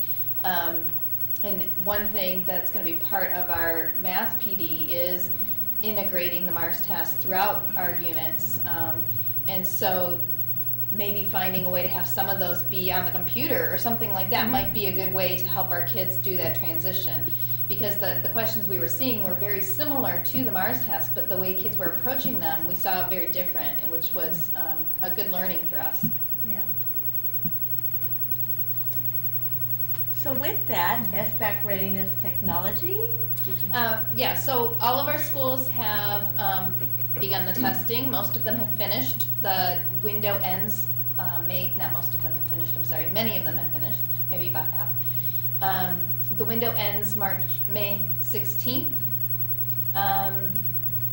As reported before, one of our biggest findings is as soon as we did the fire drill, we realized that our Wi-Fi just could not handle the traffic. And it's kind of been really extra buggy ever since then, ever since the fire drill. We have begun the process to get that upgraded. Right now we have a company that is going around and doing survey data analysis to be able to put together an RFP for that program, or to get that replaced. We have increased the number of student stations, although because of the Wi-Fi problems, we haven't been able to utilize them all simultaneously like we had hoped. And so that made the testing window need to increase to get all the kids through. Next year, the amount of testing will double.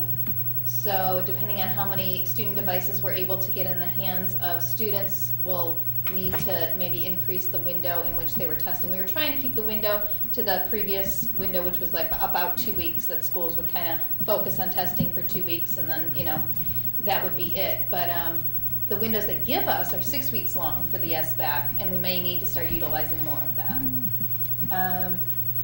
Proctors, we definitely need to have at least 2 adults in a classroom with the kids when they're doing this computerized testing. 3 is even better because one person has to be on the computer for a significant amount of time because of the way the testing works. Like the proctor sets up the testing session, the kids log on, and then they verify that the kids logged on to the correct test and approve the students. And so during that time, they can't be helping kids log on, they can't be monitoring the classroom.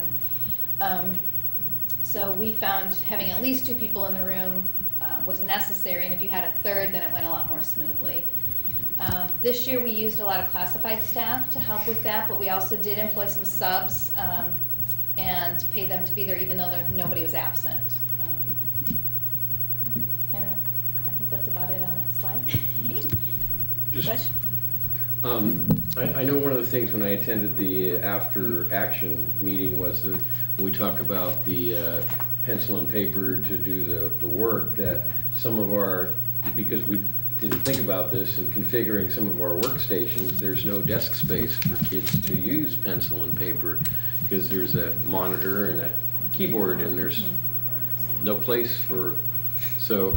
Yeah, so different schools have addressed that different ways. For instance, Ocean Shore, we put in like a couple of extra routers and kind of stabilized the Wi-Fi in their library only, and half the kids are at the stations and half the kids are on the Chromebooks at the tables, so that everybody has more space. So that was how Ocean Shore addressed it.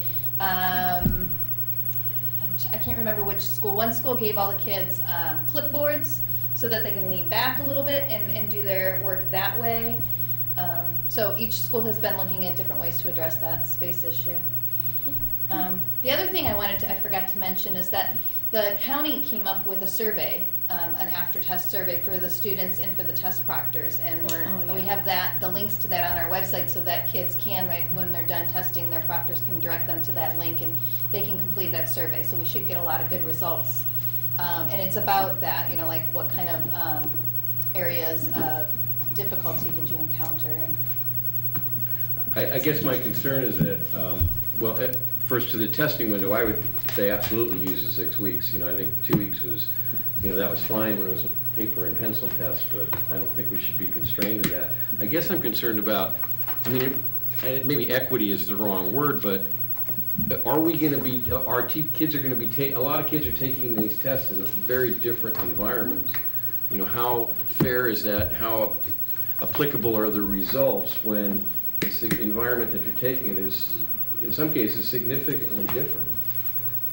And I imagine that's statewide. Right. You know, so how's that going to be factored into, you know, what we're looking at? Right. I don't know. Next year will be our baseline year, so. Yeah, I mean, and the teachers will say with the 6-week window that they all want to test their kids in the last week because they get 5 more weeks of learning. Right. So, you know, that's another thing. Yeah. We'll have to negotiate. The law of unintended consequences is coming to the forefront. And then the labs aren't available for a 6-week period of time, Right. so you can't have instruction completely called to a stop for 6 weeks of testing. So. Well, the other thing that happened in San Carlos is, and I don't know why they did that, but they shut down the guests' access to Wi-Fi in terms of securing the system. So we had issues in terms of other people accessing the system, like our interns and our student teachers, and we shut them down for an entire 2 weeks because they don't have staff access. But and then when kids wanted to utilize some of their tools on the guest. So for 2 weeks, we were that way. I can't imagine being 6 weeks with that. Yeah. Okay. Lots fun to come. Okay, so for our state priorities, resources, we have been working on the local control funding formula and LCAP. So. Oh, I'm sorry. Yeah. This is me too. No, you get to speak up. No nodding off. All right, so we had our technical assistance meeting with the county, which was wonderful. We had an opportunity to hear a lot of great things about our draft plan and some suggestions to, you know, kind of clarify the difference between a goal and an action, and what metrics are clear and which ones might need some tweaking. But it was overall, I think, a pretty, it affirmed a lot of the work that we have been doing. So we're taking those suggestions into consideration and making those tweaks. We are also developing a presentation for kind of one last round of stakeholder informational meetings.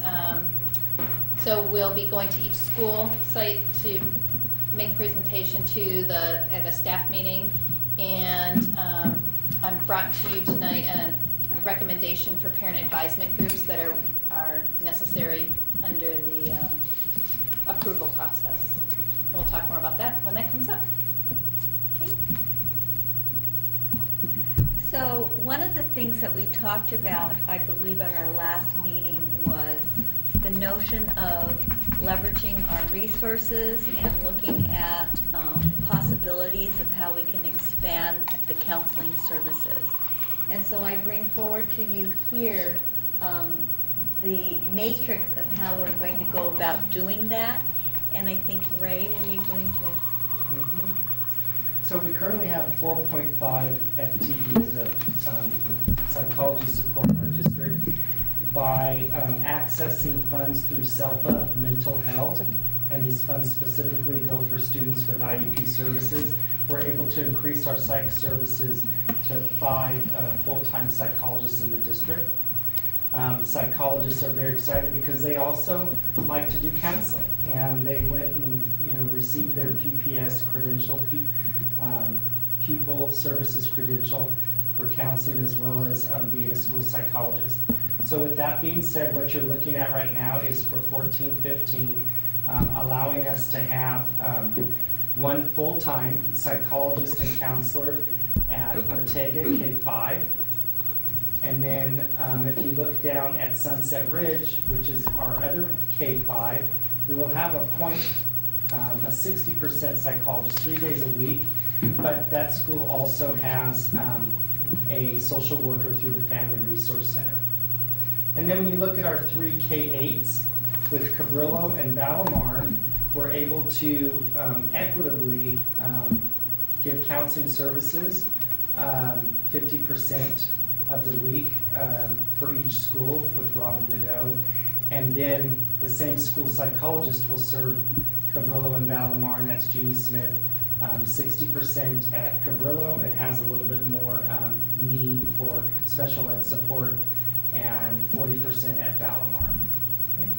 And then our middle school, Ingrid V. Lacey, will have a full-time school psychologist, 1 full-time counselor, and then they also have the support of the assistant principal, and they have 4 special ed programs on that campus as well. And then our little program over at LMEC with our 3 special day classes of students in the preschool setting will get 40% 2 days a week of psychology time. So this is definitely increasing not only psychological services, but counseling support across the district and making it a little bit more equitable for next year. Did you want to talk a little bit about Ocean Shore and how that? Did I skip Ocean Shore? I'm sorry. Ocean Shore will have 1 full-time psychologist, school psychologist on campus 5 days a week. She will also be offering the counseling services there as well. Now, a little bit of her time, about 10% of the week, is dedicated for psychological services for our non-public and private schools, but that's very flexible. She's able to juggle her schedule. Her #1 priority will be supporting the special ed programs on campus as well as counseling services school-wide. So Robin Nadeau, who currently this year serves all 3 K-8s, will be transferring over to just 2 of the K-8s, Cabrillo and Valamar, but Ocean Shore is not losing out. They will continue the counseling support through Lynn Rapson, the school psychologist, who will be there 5 days a week.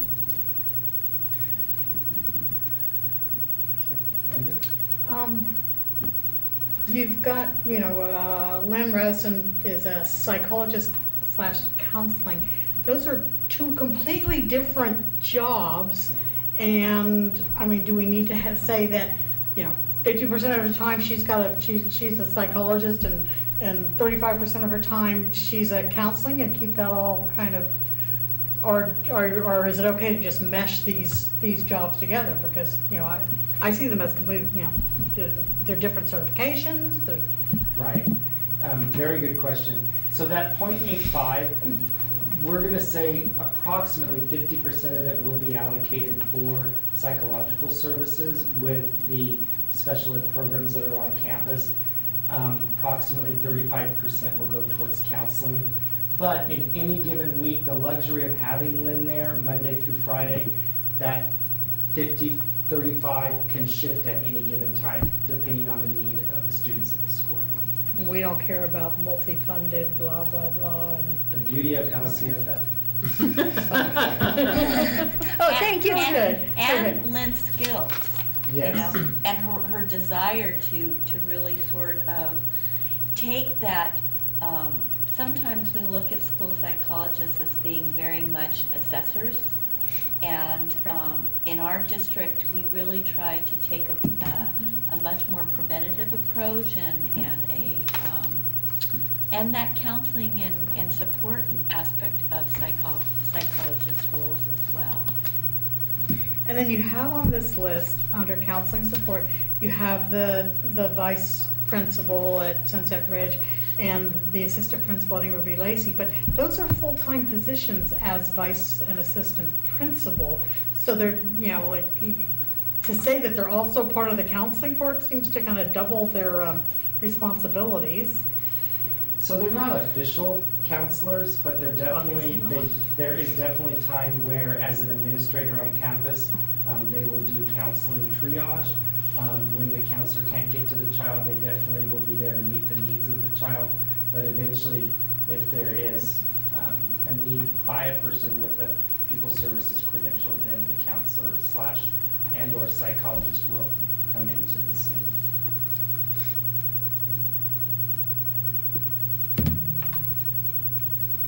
I was just going to quickly add, I was going to ask why Valimar has a psychologist at all, but they do have an SDC class, don't they?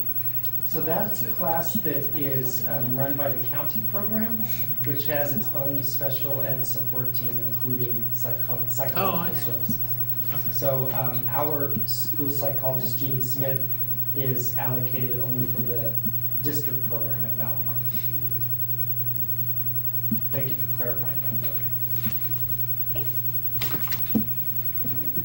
So under other, we also are working on our standards-based report cards as we are shifting to Common Core.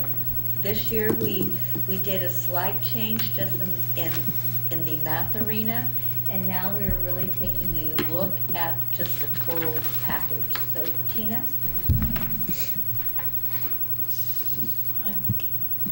This is a lot of information that I don't know how much detail you need. I mean, we're taking a look at the standards-based report card. Couple of key things is that we clarify the goals of the report card to make sure that we keep focused on the fact that it's a communication tool between teachers and parents, as well as between teachers and the next year's teacher. And that we are focused on keeping it to the key standards so that teachers aren't having to, you know, fill out a lot of information and really focus on the things that are critical to success at the next level. We've taken a lot of time to look at the logical progression of these standards from year to year, and we are going to pilot, well, everybody's gonna use the report cards next year, but we're gonna say for that year, everybody's paying attention to how well they worked so that we might make some changes for the following year before we import them into our student information system and kind of make them final. And we've been reviewing a lot of standards-based report cards around the nation, people who've been using Common Core for longer than us, and some other local school districts. And one thing we're going to adapt and adopt from some other schools is a parent's guide to a standards-based report card, so that parents can understand what happens if, you know, first trimester my student got a 2. What does that mean? And then they dropped to a 1, you know, does that mean that they stopped working? Or if they, it seems like they're, you know, at the head of their class, but they didn't get a 3, how come? Or they didn't, you know, some schools get 4, some don't, you know, we've had that whole discussion. So we'll have drafts ready to be reviewed by teachers by the end of this month, and then we'll have the final 14-15 report card ready to start with in the beginning of the next school year. With then in March of 15, we'll start looking at any changes we need to make for the 15-16 report card that will be implemented for the foreseeable future. Andrea? Is this something that we've had to develop in-house, or can you just steal things from, like? You know, do get I was templates and- so hopeful that we would just see one we loved and just be like, all right, we're gonna use that one. And we looked at a ton of them, but it just doesn't work like that. You know, the teachers are very interested in, you know, picking some things they like from this one, some things they like from this one, and making sure that it meets their needs, so. And this is K-5? K-5, correct.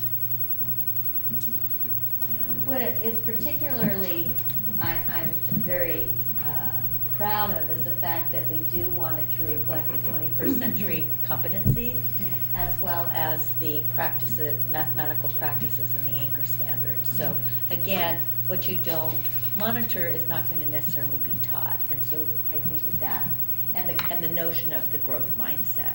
You know, we really want to start shifting our conversations and vocabulary to that level. Any questions? Okay. Okay. All right. So I just want to do a check-in because we're about 45 minutes behind schedule. So, and we've got a lot of action items to take care of. What I'd like to suggest, if this is okay with the board, is that we at least skip the report on the board work study and focus on the action items, because those seem to be, just correct me if I'm wrong, important to get done tonight. Well, actually, You'd rather leave that on? yeah. if you Okay. don't mind. All right, so let me ask this question. In the event that we start going late, is there things that can wait? What would, I think we'll be okay? Yeah. Okay, I'm all trying right. to, okay. Well, I just want to. Are we going anywhere? I'm not I just know that we sort of start turning into pumpkin heads pretty soon, and we have people who have to get up and go to work tomorrow morning. They The can more just pumpkiny stay. our heads get, the less questions we'll ask. Okay, all right. All right, the board's pleasure Ray's is got his to. pillow, he's good for the night. All right, so we are ready to talk about the Local Control Accountability Plan Advisory Committee. This is an action item, so, you. Okay, so according to the regulations on LCAP, we need to affirm 2 committees as advisory committees to the LCAP, and one is to serve as a parent advisory committee and the other as an English learner parent advisory committee. And the statute allows us to take existing committees and designate them in those roles. So I would like to propose that we designate our parent council as our parent advisory committee and our district English language advisory committee, or DLAC, as our English learner parent advisory committee. So moved? Oh, sorry. Well, the only thing I would have to say is that if, you know, just to be really clear, if we do this, to be really clear with parent council and schools, what that responsibility means, so that I think people have been on parent council for a variety of reasons, and if we're shifting some of their responsibility, we want to make sure that the right people are there, or the people that want to be there are there. So. And so, yeah, I think that this year, we worked with the principals to clarify their role before these people that we currently have took their role on. Okay. So I'm confident that they. Okay. We have a motion from Eric. Second? All in favor? Passes 5-0. Thank you. All right, so next item is Common Core Spending Plan Revision. All right, Is so that when action I brought the spending plan in our previous meeting, we had designated the money to be for professional development and for mathematics materials. We have not had a lot of luck finding K-5 mathematics materials that we feel comfortable purchasing at this time. So I am bringing back a revised Common Core spending plan, where we would still spend the same amount of money on professional development as proposed before, but that we would spend the money for our CPM materials for math and use the remainder amount towards our Wi-Fi replacement. There is one clarification that on the memo, I wrote math textbook adoption would cost $150,000, and it really should say math textbook materials. It's an adoption in 6th grade, and in 7-8 we're upgrading the materials with the current adoption. So, but the Common Core spending plan itself, you don't have to be so specific. So it just says materials, that we'll be spending the money on materials. What, Eric? The $170,000 for the Wi-Fi system, is that simply what's left over, or is there any hope that that will actually cover the cost? That's what's left over. I suspected that, I just wanted to ask before I voted. Right, the early estimates on the cost are around $200,000, and the board has planned to allocate $200,000 of lease money into technology each year, so I think the remainder could come from that allocation. Anything else? Okay, so we need. It's within the spending guidelines. Technology, yes. Okay, so this is an action item. We need a motion to approve the revised Common Core spending plan. So moved. Second? All in favor?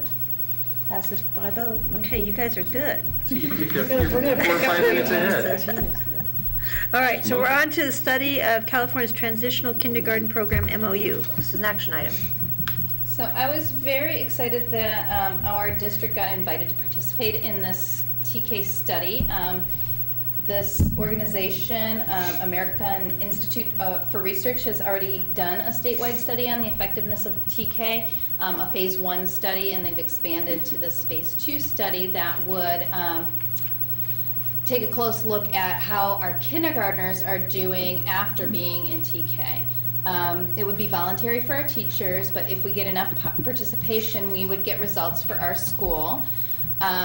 We would need at least 5 K teachers and at least 50 K students to participate in order to get data. So I think that's realistic that we might get that kind of participation. There are incentives, if you read through the MOU, there are incentives for teachers to participate. I'm not sure if you have questions, if you got a chance to read through the MOU, let me know. Just as long as they're not Target gift cards, I guess we're good. Do we need to move? Yes, it is an action to item. Approve participating in the transitional kindergarten study? Well, yes, we're approving the MOU. We're approving the MOU. What's going to be done with all the information? They're going to compile it with statewide information and create a report. And if we get enough participation, we'll be able to get that report specific to our students. That won't be publicized. That will just be for our use. They won't give it to us if the sample's too small, because it won't be confidential then. So Does that make at sense? this point, it's just an informational report. They're not planning to use it for. Well, they'll be sharing it with our legislators. So, I mean, they weren't commissioned by the legislature, but you know, it is something that will be, I'm sure, utilized by anyone who's interested in expanding TK or funding it. That's what I'm wondering is this tied to that current bill that's working its way through? Is that TK all for it? Not to my knowledge.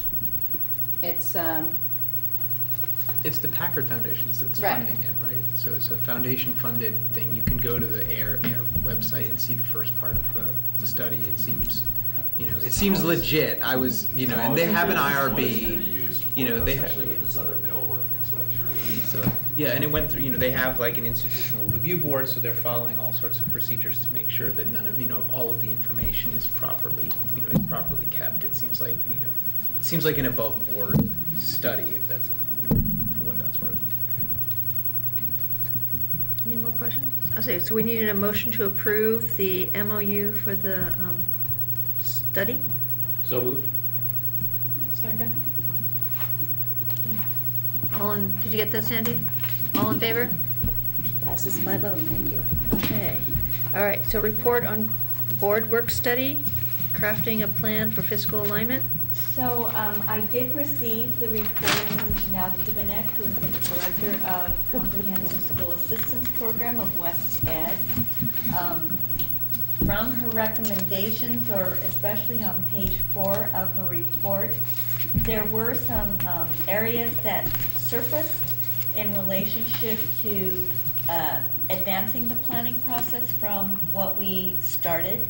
And so one of the, what I would like to recommend is that we do move forward and form a committee that includes the school representatives, board of trustees representatives, district office, PEF representatives, and labor partner representatives to kind of go through the report or to take a look at what the district may need to start fleshing out so that the PTOs and the foundation can start making some plans for themselves as well.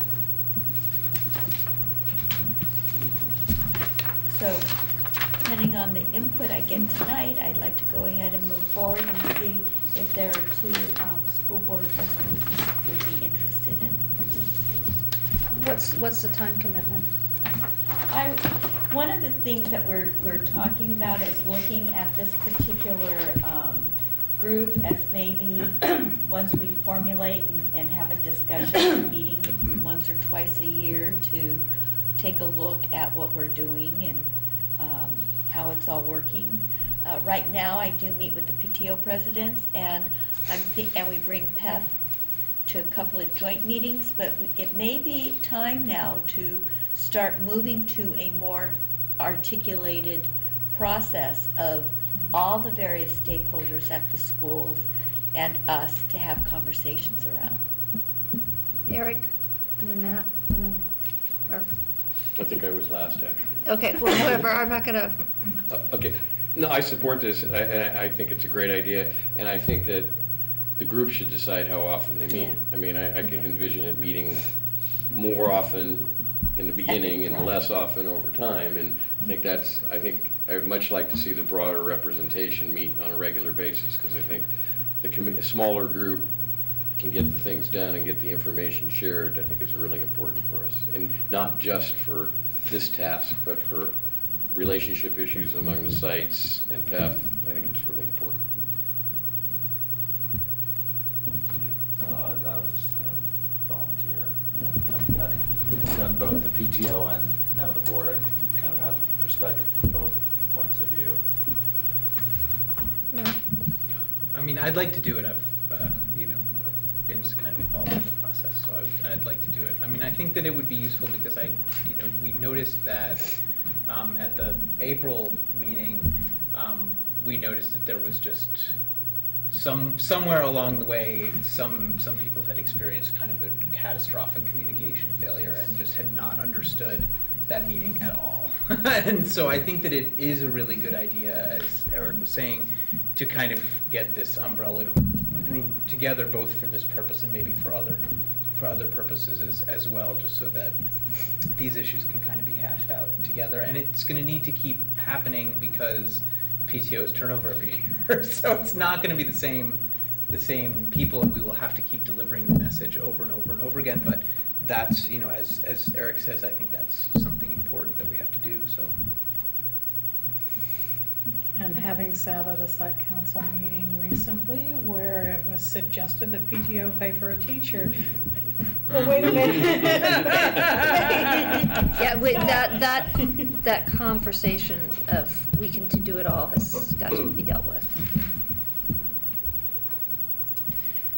Okay, so we're in agreement to have the committee, and Richard and Matt will be our representatives?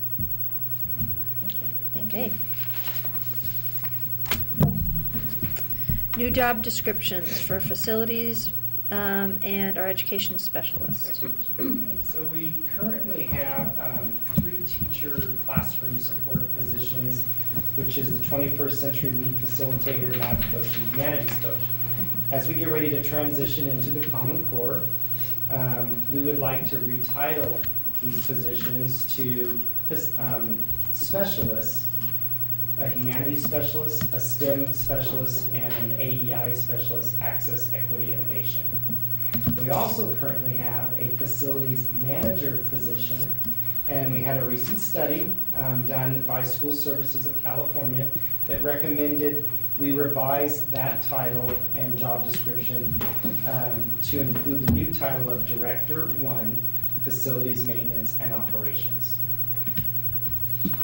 So it's recommended that the board approve these new titles and job descriptions. Are you ready, Eric? I did have a question. I have no problem with this. When will we, pumpkin time, when will we be seeing the school services report? They said that they probably could get it to us by mid-May, so soon. I haven't heard from them as of late, because I was just pushing at seeing about filling the, there's one maintenance worker position and the facilities manager position, if it fit within the scope, and they felt it did. And so now we're just trying to. Right, no, I just wondered when we see the whole piece. Yeah, That's like it. mid-May. Thank you. Anything else? Okay, so we need a motion to approve the job descriptions. So moved. Second. All in favor? Passes 5-0. Who was the first? I was, thank you. Pumpkin head. Yeah. Okay, now we're gonna go to the MOU for the Sonoma County Office of Education BITSA services for 14-15. I think it's San Mateo. San Mateo? I thought it was. I tried to warn you guys. Okay, we're 5 minutes into Pumpkinhead, I think okay. it's maybe time for a slight coup d'etat. We're at the gavel. We're almost there, we're almost So there. this is an annual MOU between Pacifica School District and SMCOE, and it's for our BITSA program, Beginning Teacher Support and Assessment. And this program has proven to be very successful in supporting our new teachers to education. It's a contract and service provided through the county office of ed. It's recommended that the board approve the MOU for the 14-15 school year. I move to approve the MOU. Second? All in favor? Passes 5-0. Thank you. All right, we're moving on to approval of the CalSTRS justification letters and ES 372 forms. So this one hits close to home. You need to recuse yourself? So basically, we received notice from CalSTRS earlier this last year, or I'm sorry, 2012, that describing positions not eligible for credible service through CalSTRS, Director of Human Resources, CFO, and Chief Information Officer. Well, a CFO and a CIO generally tend to be of classified management, but human resource positions could be certificated management. So those of us that have started out in STRS and want to remain in STRS became jeopardy of losing our STRS credible service.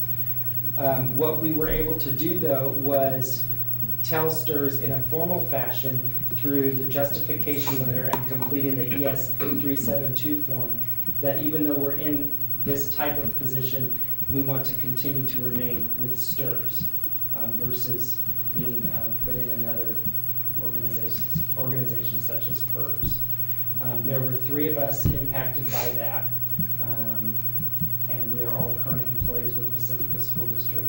And so we have completed the correct forms and asked that the board approve the justification letters and the forms. Did we also get one for Davide Chuluri? Remember, he has to do that through his. I signed something. Yeah, we received it in the mail yesterday, Oh. so we were not able to put it on this board agenda item. Also, So we have to do it for a future? I don't know if you I can think add that- it. The deadline, it There's says a the deadline is May 23rd. yeah. Can we add it into this item?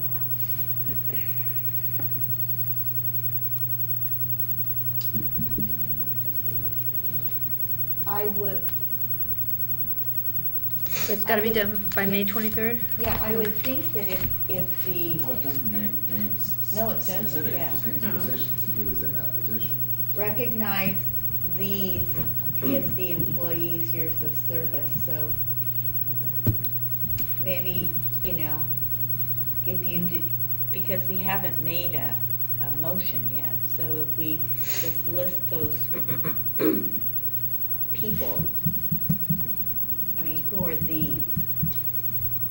So we can just add his name to, we have, And we need to do this because we don't have the names listed on the. Right, so it should just cover the people who have worked either currently or previously in those positions. Right, and that's, maybe we could just say it like, just exactly like that, current and previously employed STRS credited employees. Yes. And there wouldn't be any fiscal impact with the current employees or past employees? No. No. Part of this, the second page of this lists everybody by name. Oh, the last Tom, Tina, paragraph. Ray, yeah. See that, okay. Yeah, actually, the district will be submitting 3 justification letters. Would we have to call a special meeting in order to? Can't we just amend the, Yeah, to add the? I think you can amend it. Where, but Because we're not where- changing, it's not a new motion, it's not a new action, it's agendized item, we're just changing, we're just, Adding a name. Sounds, Who's do you gonna need a comply- I motion mean- to do, you want to try? I mean, the worst case scenario that we would do this now, and then if it turns out, then maybe you can consult legal counsel. If it turns out we did it wrong, then we could put it back on the agenda for June 4th, but we would have passed it, so maybe Davide would be okay. I mean, Well, either that or, I mean, I was just You can looking. make a motion with amendments. yeah. I think it's- I think that's appropriate, and we can double check with legal counsel and if. I don't think there's any issue, because Yeah. it's not a new, it's an agendized item, posted properly, we change stuff in agendized items all the time, fair enough. and that's not a problem. I say, let's try it, and then you could check with Okay. Kathy. So do you need a motion to amend the item to add Davide's name to the? Especially since we just received, Yeah. we received it late. Okay, so here's what I think we're doing. We need a motion to approve the years of service of current and past employees who've held the positions of Director of Human Resources, Chief Financial Officer, Chief Information Officer, and Director of Special Projects, to include Tom Stafford, Tina Van Rappaport, Ray Avila, and Davide Chaloria. And amended to include Davide Chaloria. And we have everybody? Yes. Do I have a motion? So moved. I'll second. All in favor? Passes 5-0. Thank Okay, you. did you get that, Sandy? Yeah, well, I will. Is it- The It'll tape read the rec- way Sandy the- wants it to read. The tape recorder It's got right it. here. So Okay. I just want to clarify, I'm sorry. That's okay. Now, the reason why we're doing this is because these employees have the position of Associate Superintendent for Tina. Did Okay. you say, because I thought I heard you say Special Projects. That was for Tom, right? Tom was No. Director of Special Projects, and that included Human Resources. Tina was Associate Superintendent, that included Human Resources, as is Ray. So I just want to clarify that when we do this action item, that it is for the job descriptions or the job titles that included the Human Resources responsibilities. Right, I think I said that, didn't I? Okay. Yes. Yeah, Okay. I listed the Human Resources Financial Officer and the Chief. It has nothing to do with the Chief Financial Officer. No. It's only people who have served in the capacity of Human Resources. Ah, okay. For our district. But that's not why we're, Not, we're only doing it because of the Director of Human Human Resources. Resources. part of it, Right. Even though it said. Right. Right? That's- right. Okay. Right. Right, so if we had had, If we had had a CFO, example would be Jim Leonidas, who served as a CFO, did he not? Or Yes. director? Yeah, Director. Director of Administrative Services.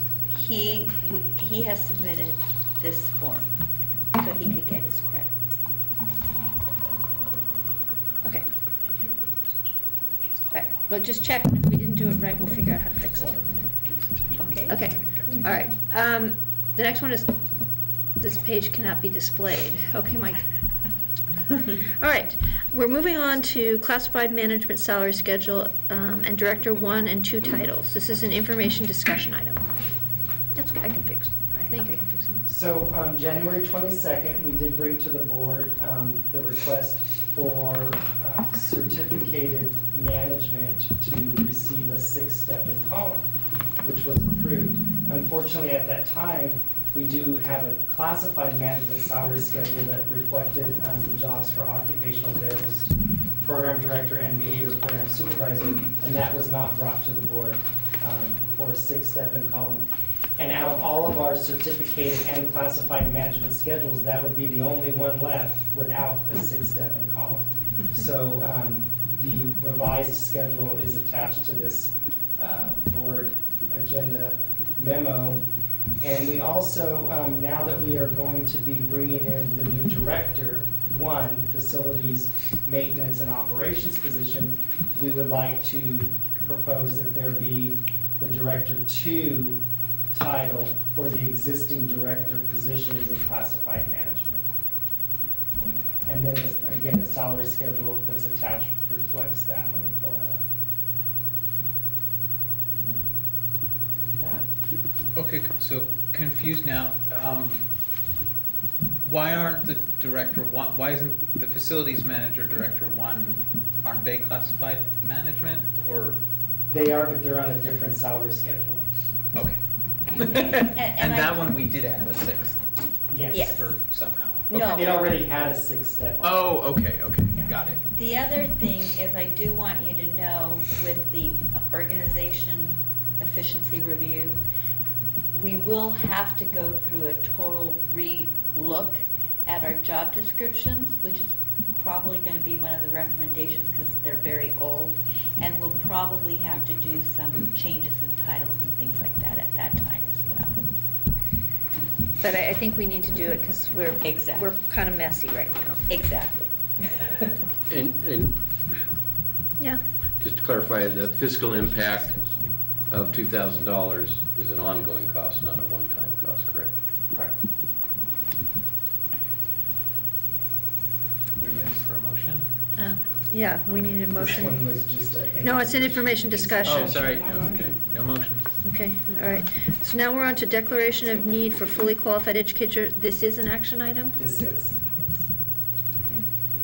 So this is an annual resolution that we complete that allows us flexibility should unforeseen circumstances arise in filling a teaching position with a teacher who is not fully credentialed. And so the attached form shows that we will be going into the 14-15 school year with 3 teachers, 2 who are still working on their class, and 1 who is working on the credentials to be an RSP teacher.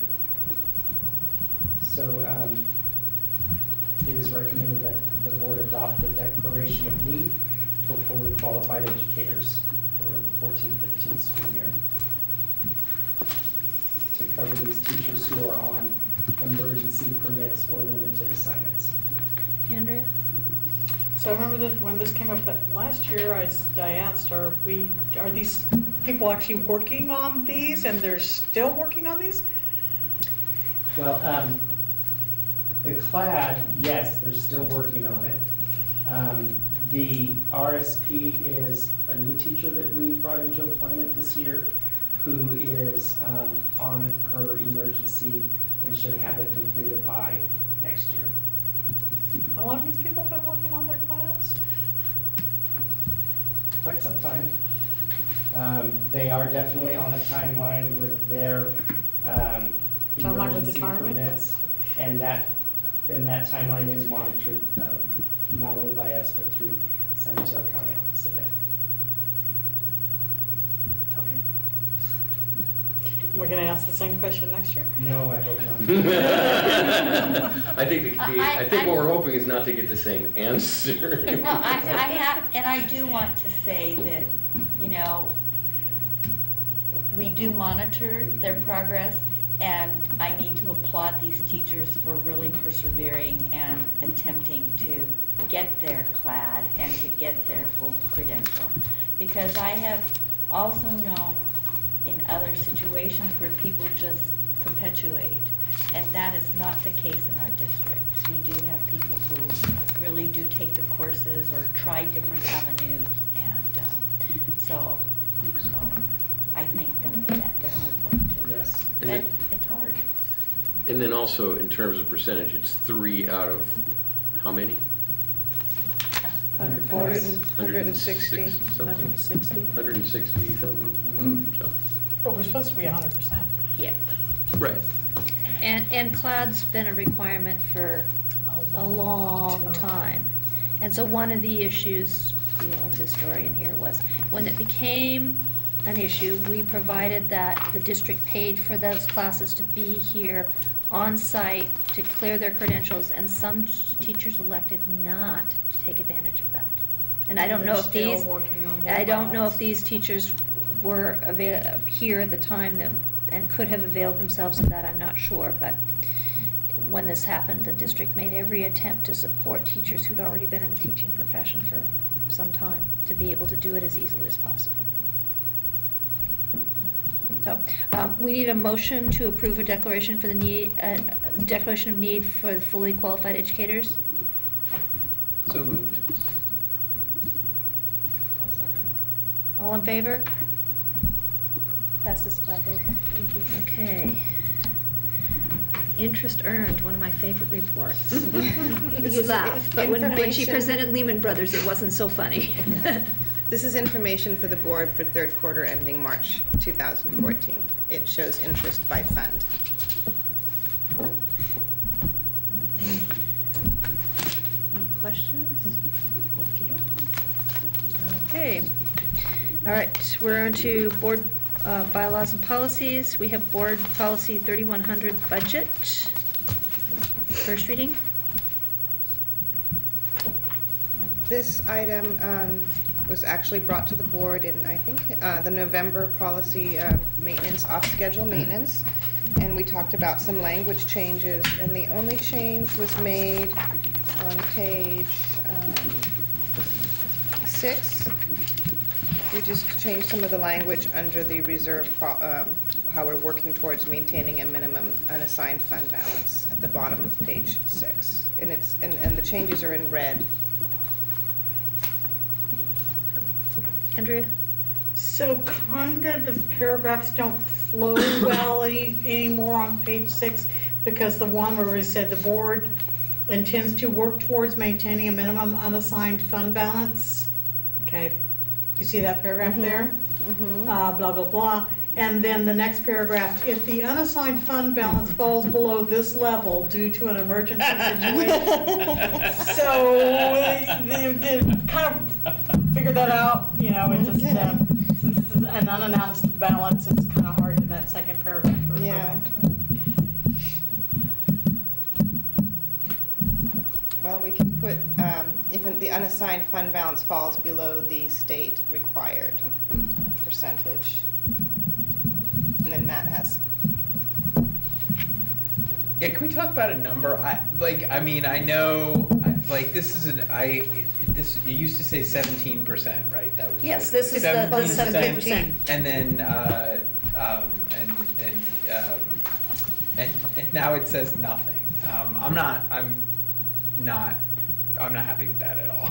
And I don't, I don't want to derail the train at 10 to 10 or anything, but, if this has any teeth at all, I don't even see the point of adopting it. At this point, it says absolutely nothing. I think there should be a number. It doesn't commit us to anything. It just said, should work towards maintaining a level. CDE has levels that they think are prudent. If we would like to lower those levels, like to make people happy, I think that's okay, but I don't think we should let other people write the board policies for us.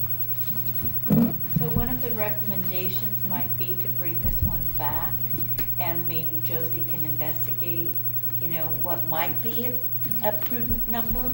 I think 17% was pretty scary when we've never had to do that before. I'm open.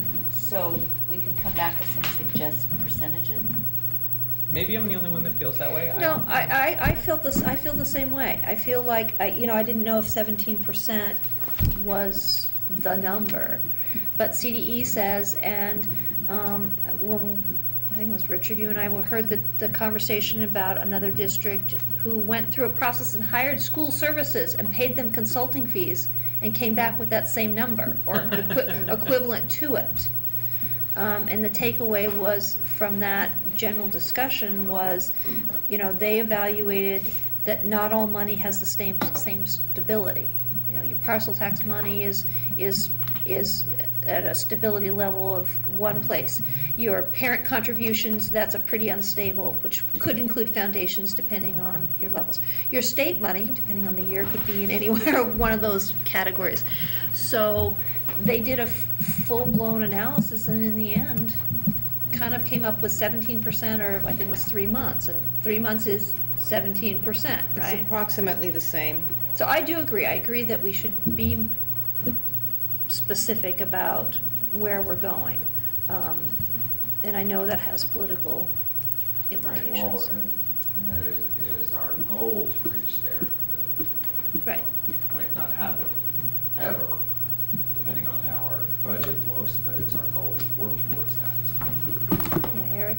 I also think it factors into the earlier item of, with the committee and of looking at our finances and, you know, moving funding back and forth. I mean, this factors into our long-range, you know, budget. You know, it's that, maybe it's a, whatever, 0.5% a year. I mean, it may be, you know, nobody's saying we're doing this next year, but it has to be factored into our overall economic picture of responsibly running the district. So, you know, I don't have any, I think we should say it, and we don't put a date on it. We're working towards it, and it's part of our discussion. Matt? I think it's also important for future boards. I mean, I think we'll do whatever we're going to do, but I think like when, you know, when new board members come on board and we're explaining how, you know, how this all works, and we say, well, the state has a 3% minimum requirement, like, you know, and if you have $1 more than that, you go, why do we have $1 more than that? And then you can say, well, you know, the CDE recommends, and it's in our board policies that, you know, or whatever that is, but I think it's a valuable educational tool for future board members. And the, oh, go ahead. It really took me a good year of being on this board before I really understood why we needed a reserve, and you know, it's become clear to me, you know, with more and more closed sessions, why we would need a reserve. And I think that when you say 17%, you know, people start going, oh, why would you need to save that? But, you know, like, but maybe it needs to be a little more transparent why we would actually need reserves, and then you see why, you know, like 1% ain't gonna do it, you know, and 3% is way too low. So, yeah, And just again with the perspective, when we went into the economic downturn, we only had 3% reserves in the kind of general fund thing, but we had a whopping amount of money in our deferred maintenance. Mm-hmm. And so we were able to continue to function, was it 4 years? Mm-hmm. 4 years where we didn't have any money coming in, and we're still able to, you know, fix things, paint.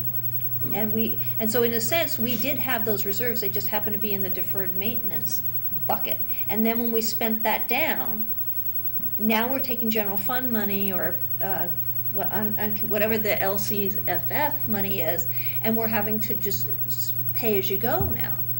So to a certain extent, we had those reserves and we rode them out in 2008 because we just shifted monies from funds to funds.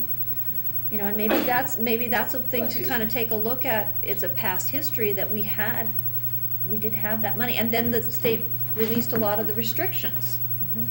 And so in a sense, we did have reserves, restricted reserves that the state let go of, that weathered us through that downturn. And those downturns are gonna come again. Because we are, Prop 30 has to be dealt with. I think Jerry Brown's sort of dealing with that. But the fact that our state income is based on income tax, personal income tax, which is directly tied to the stock market, which is directly tied to not just the U.S. economy anymore, but the global economy. Things happening outside. And then the other piece of that is when the economic downturn, then sales tax. So all of, we're in a state that funds itself like this. And so we're gonna see it again, it's just a question of when.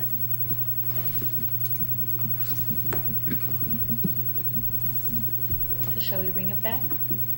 Well, I think do that we was need pretty to? clear direction. Yeah, but I guess the question is there some specific, do we want a specific number? Do we want, what are we asking them to, I mean, she knows to bring it back, but I think she needs to, do you need more specific direction? Josie, do you need more specific direction? Or Ray? Right. So, I mean, I think that we all clearly know why we held and brought it back again, and yet, I'm also hearing that, we also need to be more transparent about the language and the words. So Josie, do you need any more direction than that? I think it's, There should be a number in there. And I like If you don't have a number, then why are we? Okay, so some sort of. But I also like, along with the number, is the explanation that it's 3 months. I think that's very helpful to people of what that means, because, you talk about family financing, and, you're supposed to have 6 months of saving, to pay your bills. So, that's something that I think people can understand if we explain it. Well, and the thing I like about 3 months is, you're right, it's that, and it's also, it's gonna fluctuate depending if our budgets are expanding or contracting, right? So in theory, that number should. Are we, just out of curiosity, are we kind of in agreement on 15%? Could we save everybody a lot of trouble and just amend it to say 15%? Or do we, I'm happy to consider more thought and more numbers and more whatever, but do you think if we did that there should be more negotiations and more discussion of it before it came back and we acted on it? 15% is just some arbitrary number. Should we have some information on historically what it is we really have needed through the years? Yes. I think we need to do a little bit more probing around what other districts are doing, what the purpose behind it would be, what will that percentage provide us? 2 months of pay, I don't know. Okay. I think we need some more digging into it, and then we can come up with a language, hopefully, that can satisfy. Well, and we can always bring it back. yeah, that's fine, but the paragraph above it does say 15%. It's not out of thin air number. I know, but where did they get that? You mean we can't trust the government? Some districts have decided to keep 30%, No, you in reserves, and they may have made that decision arbitrarily, or they may have had good reason to make that decision. I don't know. Fair. Well, I think whatever it is, I think whatever our reasoning is, it needs to be part of the policy too. If it's a CDE, past history of need in our district, a combination thereof. I feel like I don't want to go out and spend the money to have somebody do a whole report to come back and tell us this, independently. But also, because I think it's just going to come back to where everybody is. I think it's nice that they did that study and they came up with that number. It's like, okay, it's justified to them now. Right, well, and that's why they did it. They did it for there were some other things that they did as well. And then they were developing a whole policy, the other district, on when to spend it, because they have one board member that refuses to spend any reserves at all, even in a crisis. Okay, did we beat the dead horse? Yeah. Okay, so future agenda items. Okay, so for future agenda items for June 4th, I will add nutrition or Chocolate milk. Chocolate milk. I would just put, Call it call it what it is. it needs, Yeah. it needs. Wait. Food, food. An acronym. call it We need an Why can't we acronym. call chocolate milk? That's what it is. The whole point of, Richard's whole Chocolate point milk. was, Was like, if people were CMP, interested in chocolate chocolate milk, they they need should know so they could come. come. Like, let's not call it what it is. And then they say, Well- you did chocolate milk and you called it nutrition. We didn't even know that you were I'm doing sorry, it. I think you need some, I mean, what about chocolate milk? The You just gonna talk return ab- Well, you know, like lunch menu item, chocolate milk. Yeah, whatever, Okay, as long as okay. chocolate As long as milk chocolate- is somewhere in the title, worth it. I'll do that. Then,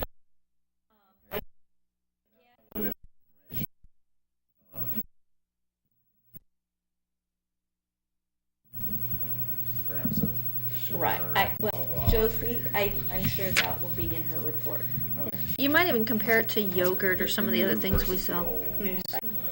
That's what we looked at last year. The later it gets, the more we want to help. Just as we get cookies with it. Okay. Now, Cookies with our chocolate milk. number 3 continues with Common Core Standards Implementation Update. Again, I'd like to just switch over to LCAP update, or the title I used today. Okay. And I think that's it for June 4th. For the work study on 5/28, instead of budget and strategic plan goals, I'm wondering if we might want to set to LCFF and LCAP, because they'll be the 2 topics, and we'll be bringing those goals back to you. Isn't that a specific thing that we have to discuss at that meeting so that we can, I mean, isn't there a sequence of events? We have to do this at the board meetings. Yes, This- this this- is I the read work this study. work I'm study. sorry. Oh, okay. Work study, yeah. 5/28, just the work study. So we'll have a public hearing on the LCAP Before on the June meeting. 4th. Okay. And, And and June and the public hearing on the budget. And then on the June 18th meeting, we can officially adopt, or Okay, everything. but this is the work study. With regard to if you want to add LCFF and LCAP, that's good. I would like if it still said something like budget and strategic plan as well, because again, in the interest of, if that's all that somebody sees and they see LCFF and LCAP, no one has any idea what that means. What I might be, then I'll just put that maybe in parentheses, Perfect, yeah, LCFF yeah. and LCAP, okay. And then, for future events, Ocean Shore graduation, Woodside High School, we still need, someone to attend. Joan will be leaving on vacation like the next day or the day after, At so. 4:30 a.m. on the 19th. So if So. somebody could switch with her, or, I'll be grading AP exams in Kansas City on that day, so I don't think I can make it. oh, you won't be here. I come home the next day. I come home the Well, I'm next doing day. Cabrillo's at 3, so I'm going to be otherwise occupied. Oh. Matt, could you switch, or? I can't do that one. Okay, I want to, but I can't. I'll do it. Thank you. Sorry, Joan. Hey, we gotta be a team. Yes, okay. I'll just see if they got a good restaurant down there. Oh, there is. Have my husband take me to dinner. Oh. There's a nice place. Okay. Okay, so we got that. Anything else that we need to? I think that's it. On the school services report, we'll just get a copy of it, or does the board want an update or a summary Yeah, of it? but I or- kind of want to wait till I get something in my My hand to know. decide. Okay, decide what you need to do. Okay. Okay. Anything else? There's you mentioned it, the volunteer recognition, Yes? 21st 21st. at 2 at Sunset Ridge. I'm planning on attending. Okay.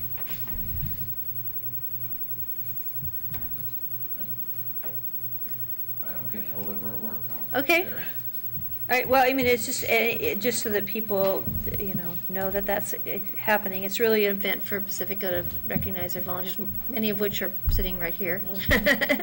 Right, but I think difference between us going as a volunteer to be recognized and going as a board member to thank the volunteers and to thank PSV. So then we need to talk to Kathy about that in terms of her agenda and what she's got planned so that that gets coordinated. 'Cause it was, Well, I just think it's important that we thank them. I mean, that's something I think we should be doing. no, I agree with you. I just, you know. I don't know if that's the thing. I mean, I'm sure you've attended those, so. Yeah. It's really important that we have conversations with folks beforehand. I mean, we kind of impromptu at PEF, but it sort of took Petra a little bit off guard, and Mike wasn't sure what to do, and they want to be so respectful of what we do. I just want to make sure that we're coordinating with people